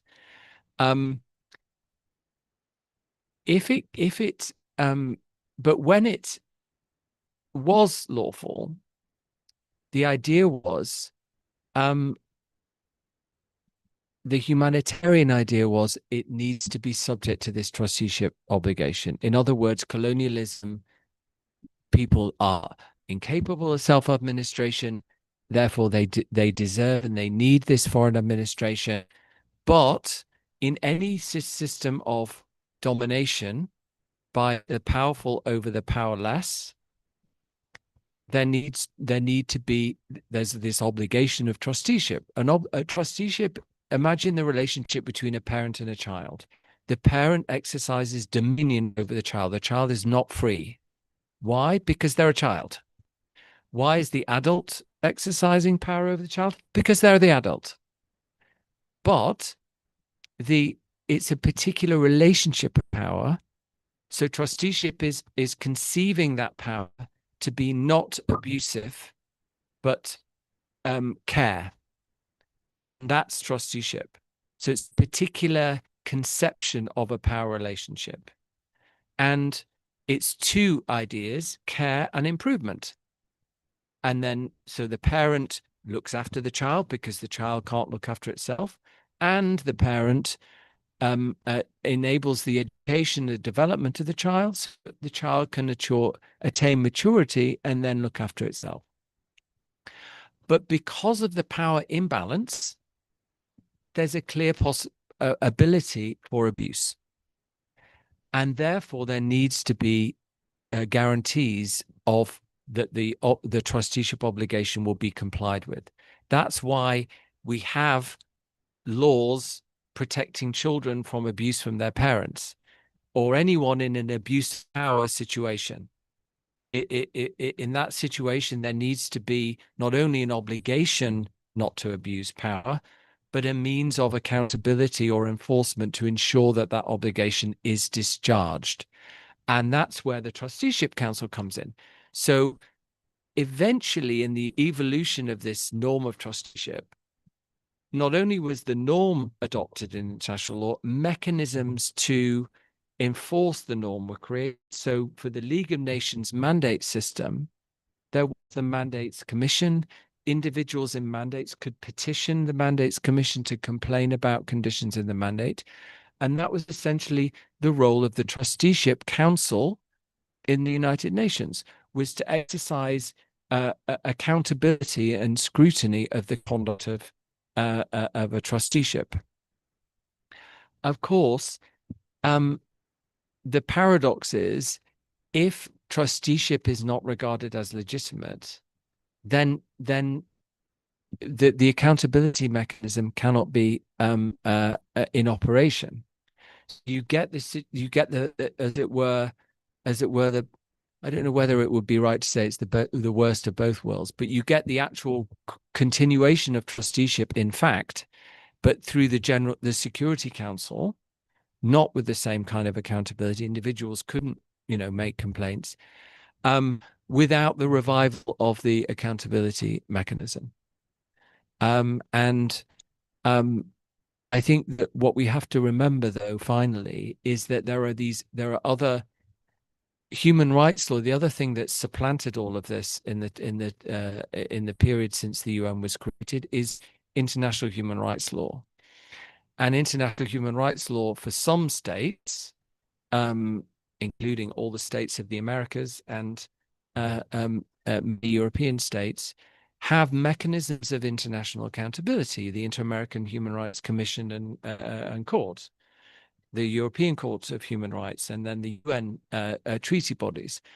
So there's now another mechanism that could potentially be used to provide accountability through the extraterritorial application of human rights law, without the need, as it were, to revive those other mechanisms, and also without the need to therefore effectively abandon self-determination, which is what is implied in reviving the trusteeship system.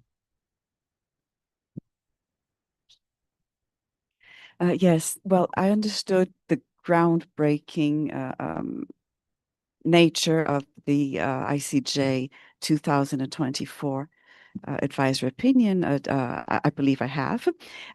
Then there is, I mean, regarding the problem of occupation itself. So that was judged and so on. I'd like to understand how, if there has been any innovation in this ICJ advisory opinion regarding a third-party states' obligations in relation to the 2004 advisory opinion on the wall. In 2004, this advisory opinion was very important for the BDS. That was how the BDS, was built. In fact, I remember very well, I was at a meeting at the United Nations on the 9th of July when the BDS call came from Palestine. It was a civil society meeting, and the organizations there present approved the BDS call at this meeting and sent it out to organizations all around the world. And so the nature and the basis for this was the advisory opinion, right? Third-party states' obligations.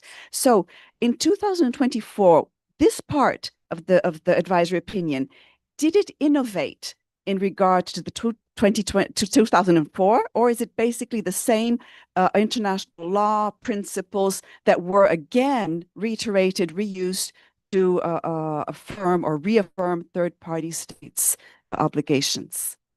So, thank you for that great question, because and that's why I devoted the part of my talk to what the court said about the consequences for third states. And indeed, it's obviously I'm thinking about the submissions I made on this subject, which were partly based on what the court had said in the Wall Advisory opinion, and then taking into account legal developments since then, including when it came to the articles on state responsibility and also on Jos Kogan's obligations, and the greater acceptance of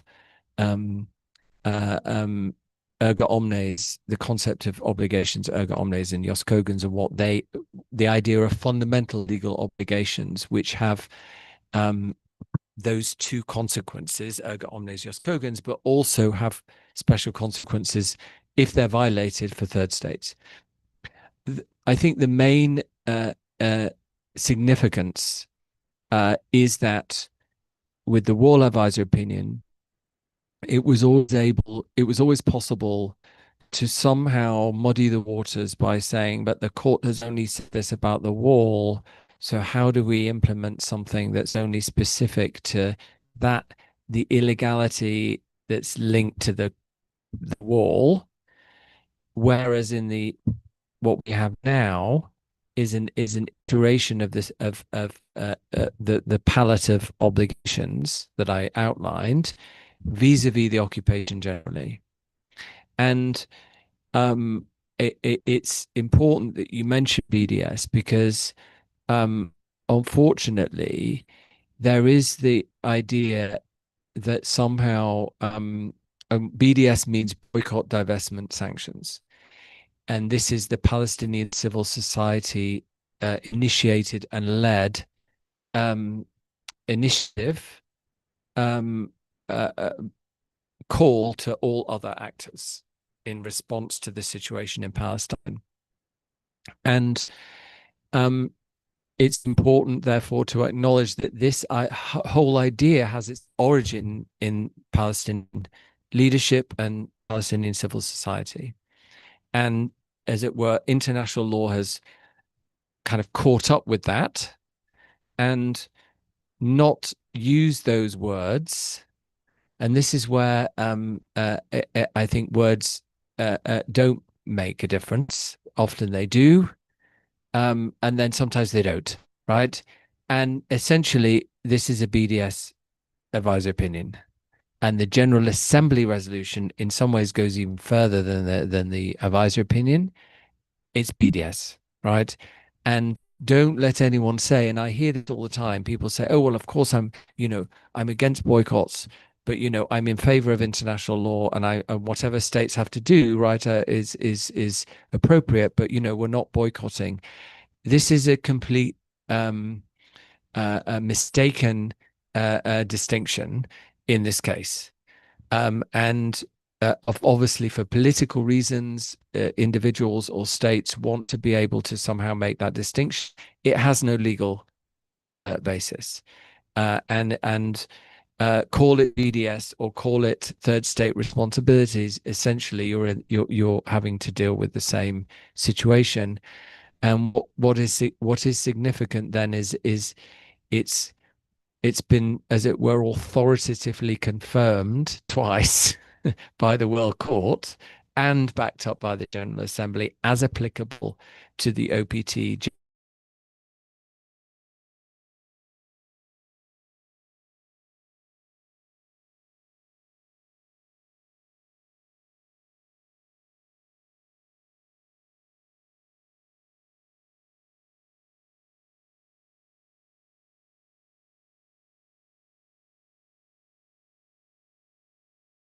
Talking about, like, most of international law is not in this category.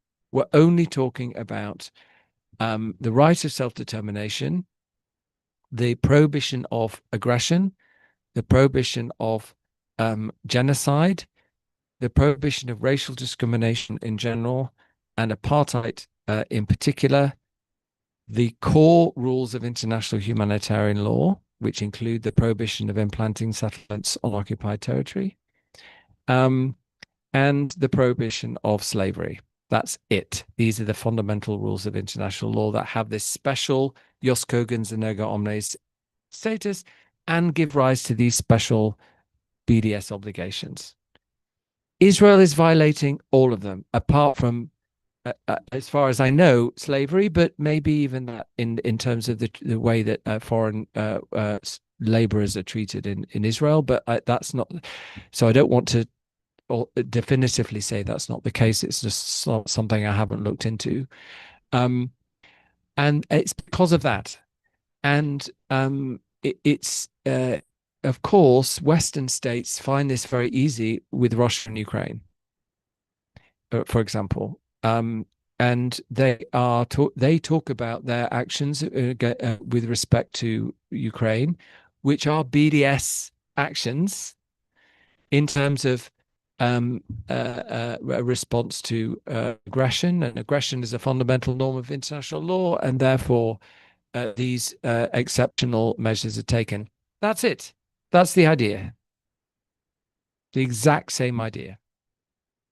And indeed, that's why it's so important to include this issue of the prohibition on the use of force, which wasn't addressed in the Wall advisory opinion, of course, in a way that provided clarity on that subject. Well, just for you to know, sorry, my faculty, humanities faculty of the University of São Paulo, which is by far the largest faculty in the university, it accounts for almost 30% of the university. We have cut ties to the only Israeli university that we had, which was Haifa University. Yeah. We had a very big debate. So this clarification is very useful for us also. It was a very, very hard debate, but we did interrupt the cancel the agreement we had, the cooperation agreement we had with Haifa University.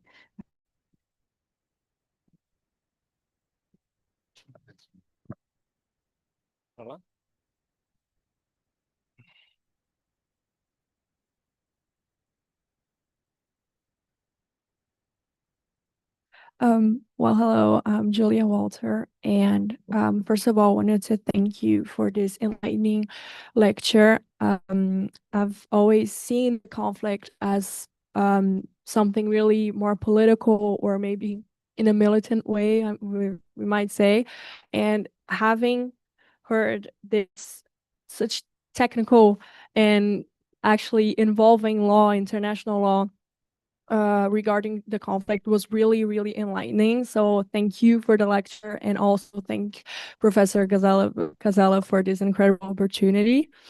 So I was a little restrained from asking my question because you all have been debating so academically and highlighting about the subject. But if you could see my question as maybe a way to enter your world in the international law world.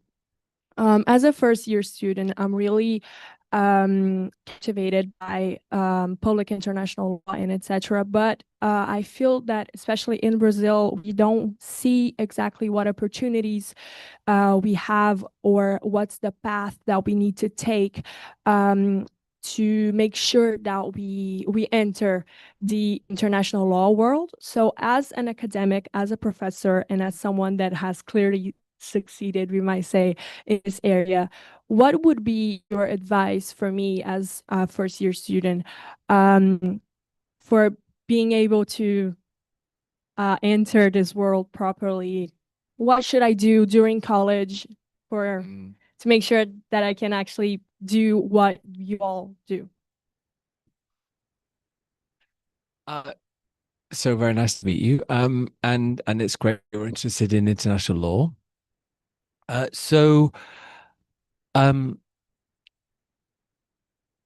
International law is a very practice in international law, academia in international law is an exceptionally competitive field of law, because it's the clue is in its reach, right?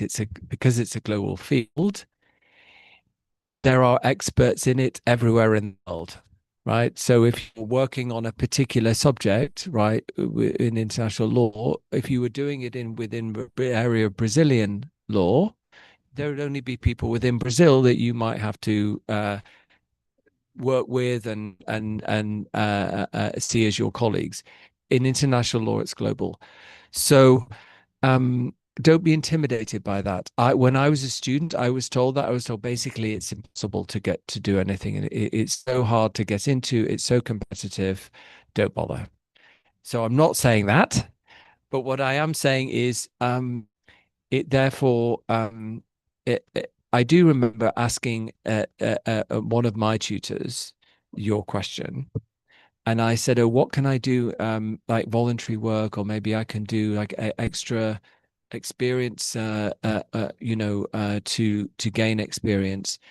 And he said, the thing that will help you the most is to do as well as you can in your exams, right? And everything else is secondary to that.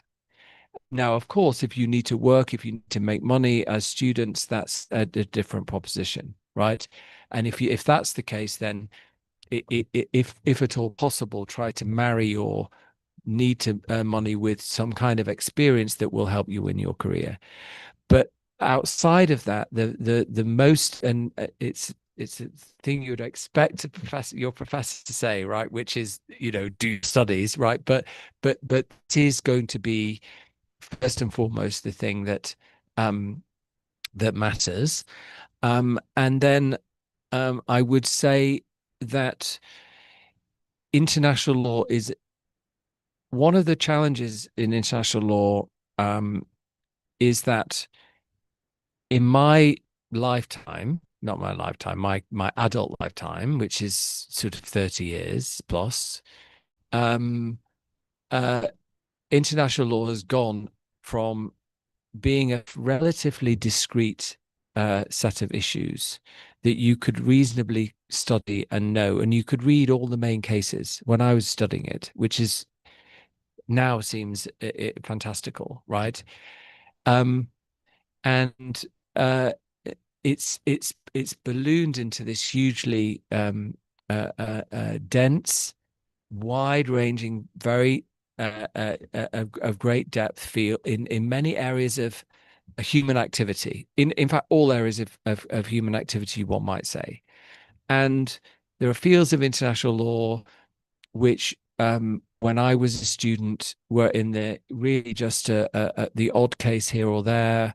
Now there's a dense body of law that you could specialize in entirely. International criminal law, international environmental law, international human rights law is really a so broad a field of in terms of the jurisprudence that what happens is people end up specializing, and that's one route.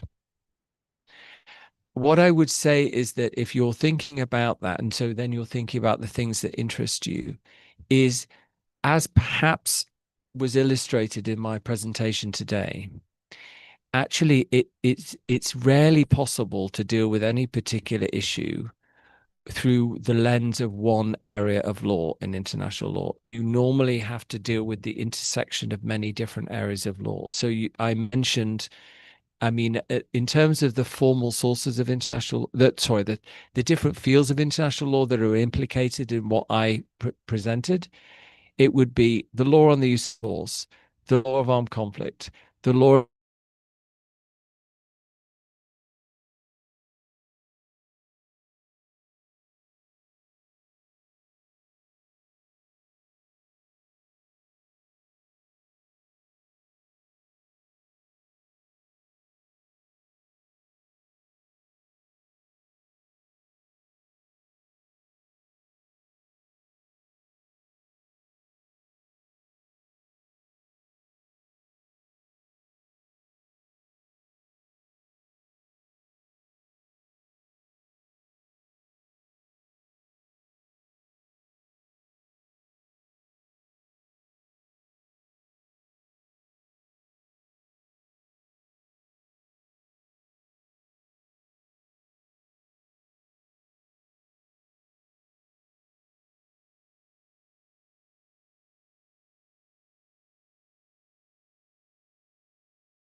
Professor Casella, precisa abrir o microfone aí do Zoom, que não sei por que está fechado, tá?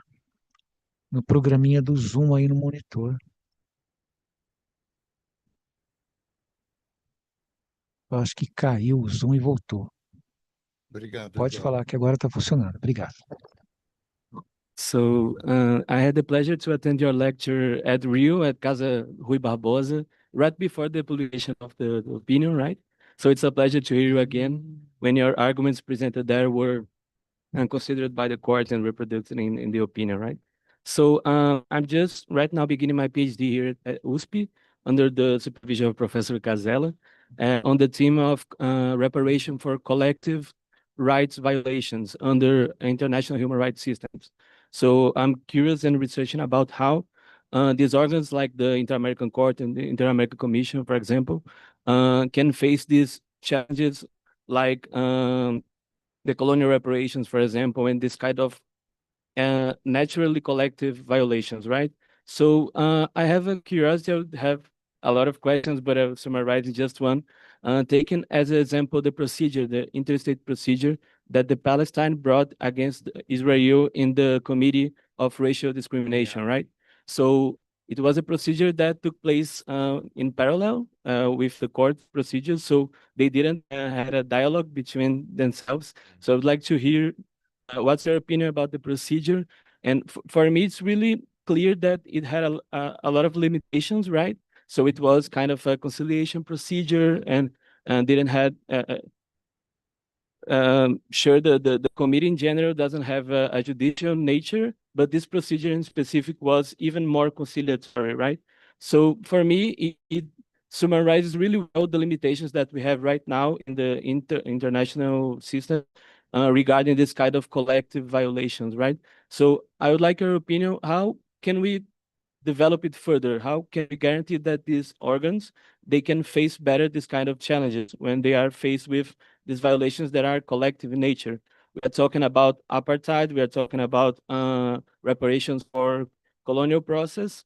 So I believe that the ICJ, even when recognized an apartheid situation in Namibia, right, didn't specify how can we think about reparations for this kind of collective violation. So I would like to hear from you, how can we develop further in legiferenda or legislata? How can we think as international scholars, how can we develop this kind of reparations?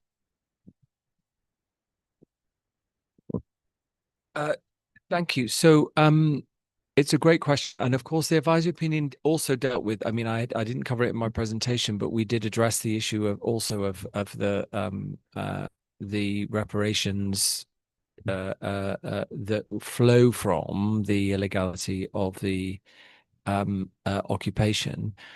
I mean, I think that I'd have to think more about your question because I'm trying to think about the specificity of your question to reparations for collective violations as distinct from individual violations, and what's distinctive about those. I think that there is a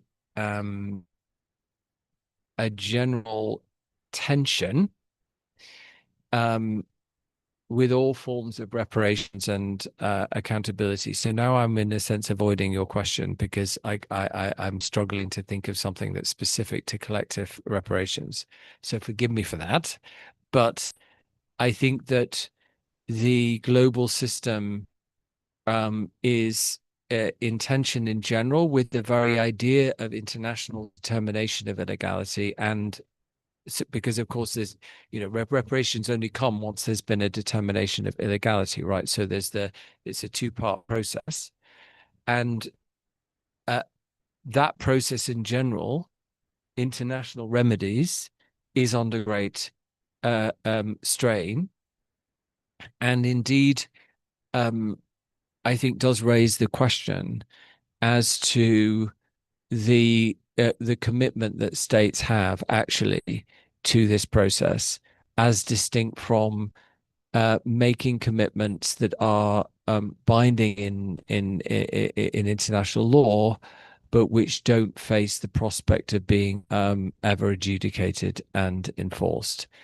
And so I'm not sure it's possible to address the specific issue of reparations for collective violations before addressing that more fundamental issue, because that the fundamental issue implicates then the specific issue of your topic. I'm sorry that's not really answering your question, but that's the thing that comes to mind at the moment, in particular with all of the attacks on international enforcement mechanisms that are clearly in a very precarious state.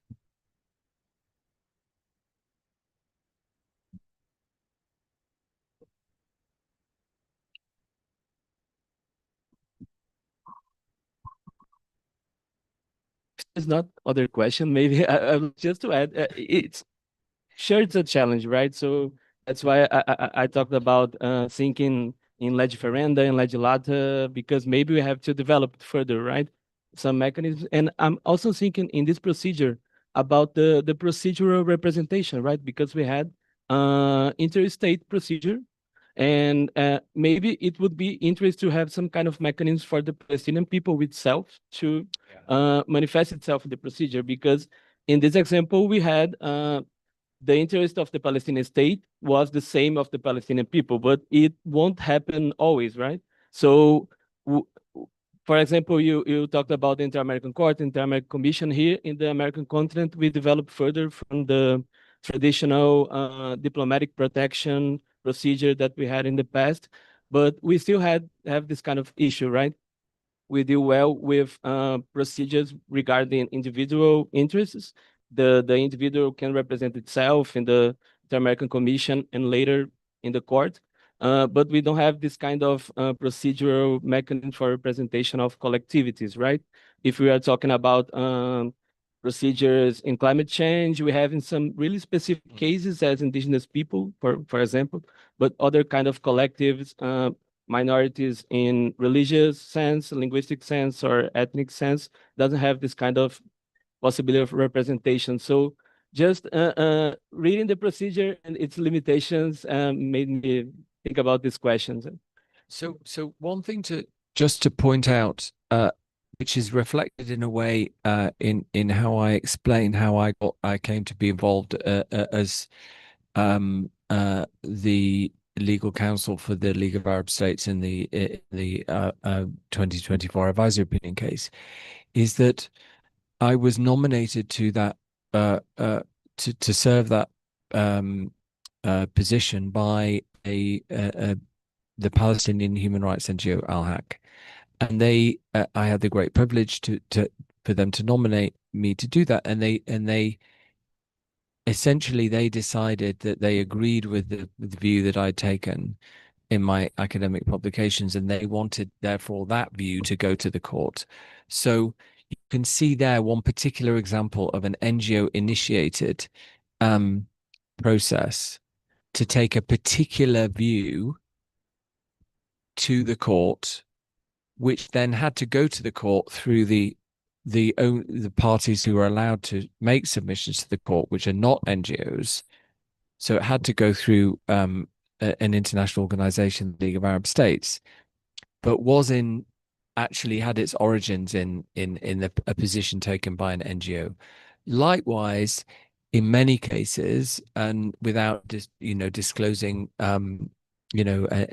matters which are legally privileged, I think we all know that in many cases, including cases relating to the situation in Palestine, sometimes it may be a state appearing at the in the case, but actually the arguments being made have been formulated by civil society.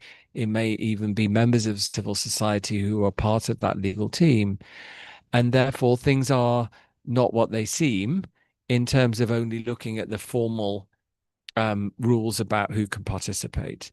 And indeed, even the story that's told about, for example, the climate change advisory opinion is a similar story about an NGO initiative that then ended up being taken by a group of states, but the NGOs remain part of that process, with the states then initiating the political process in the General Assembly, which led to the adoption of the resolution that requested the advisory opinion. And so, although formally speaking, it's the UN General Assembly, which is only made up of states, requesting an advisory opinion, which then involves only states and international organizations as participants, what we see is actually in all sorts of ways, other actors, civil society actors, are playing a very important role.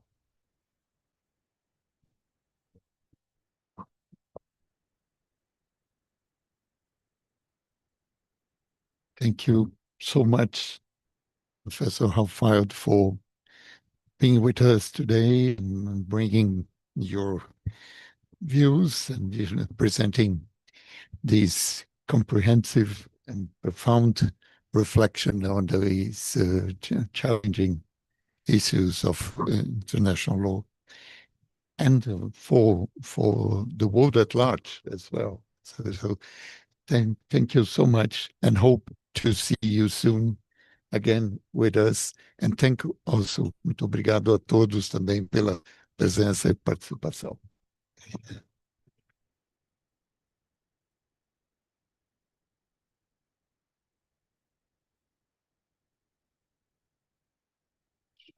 Right.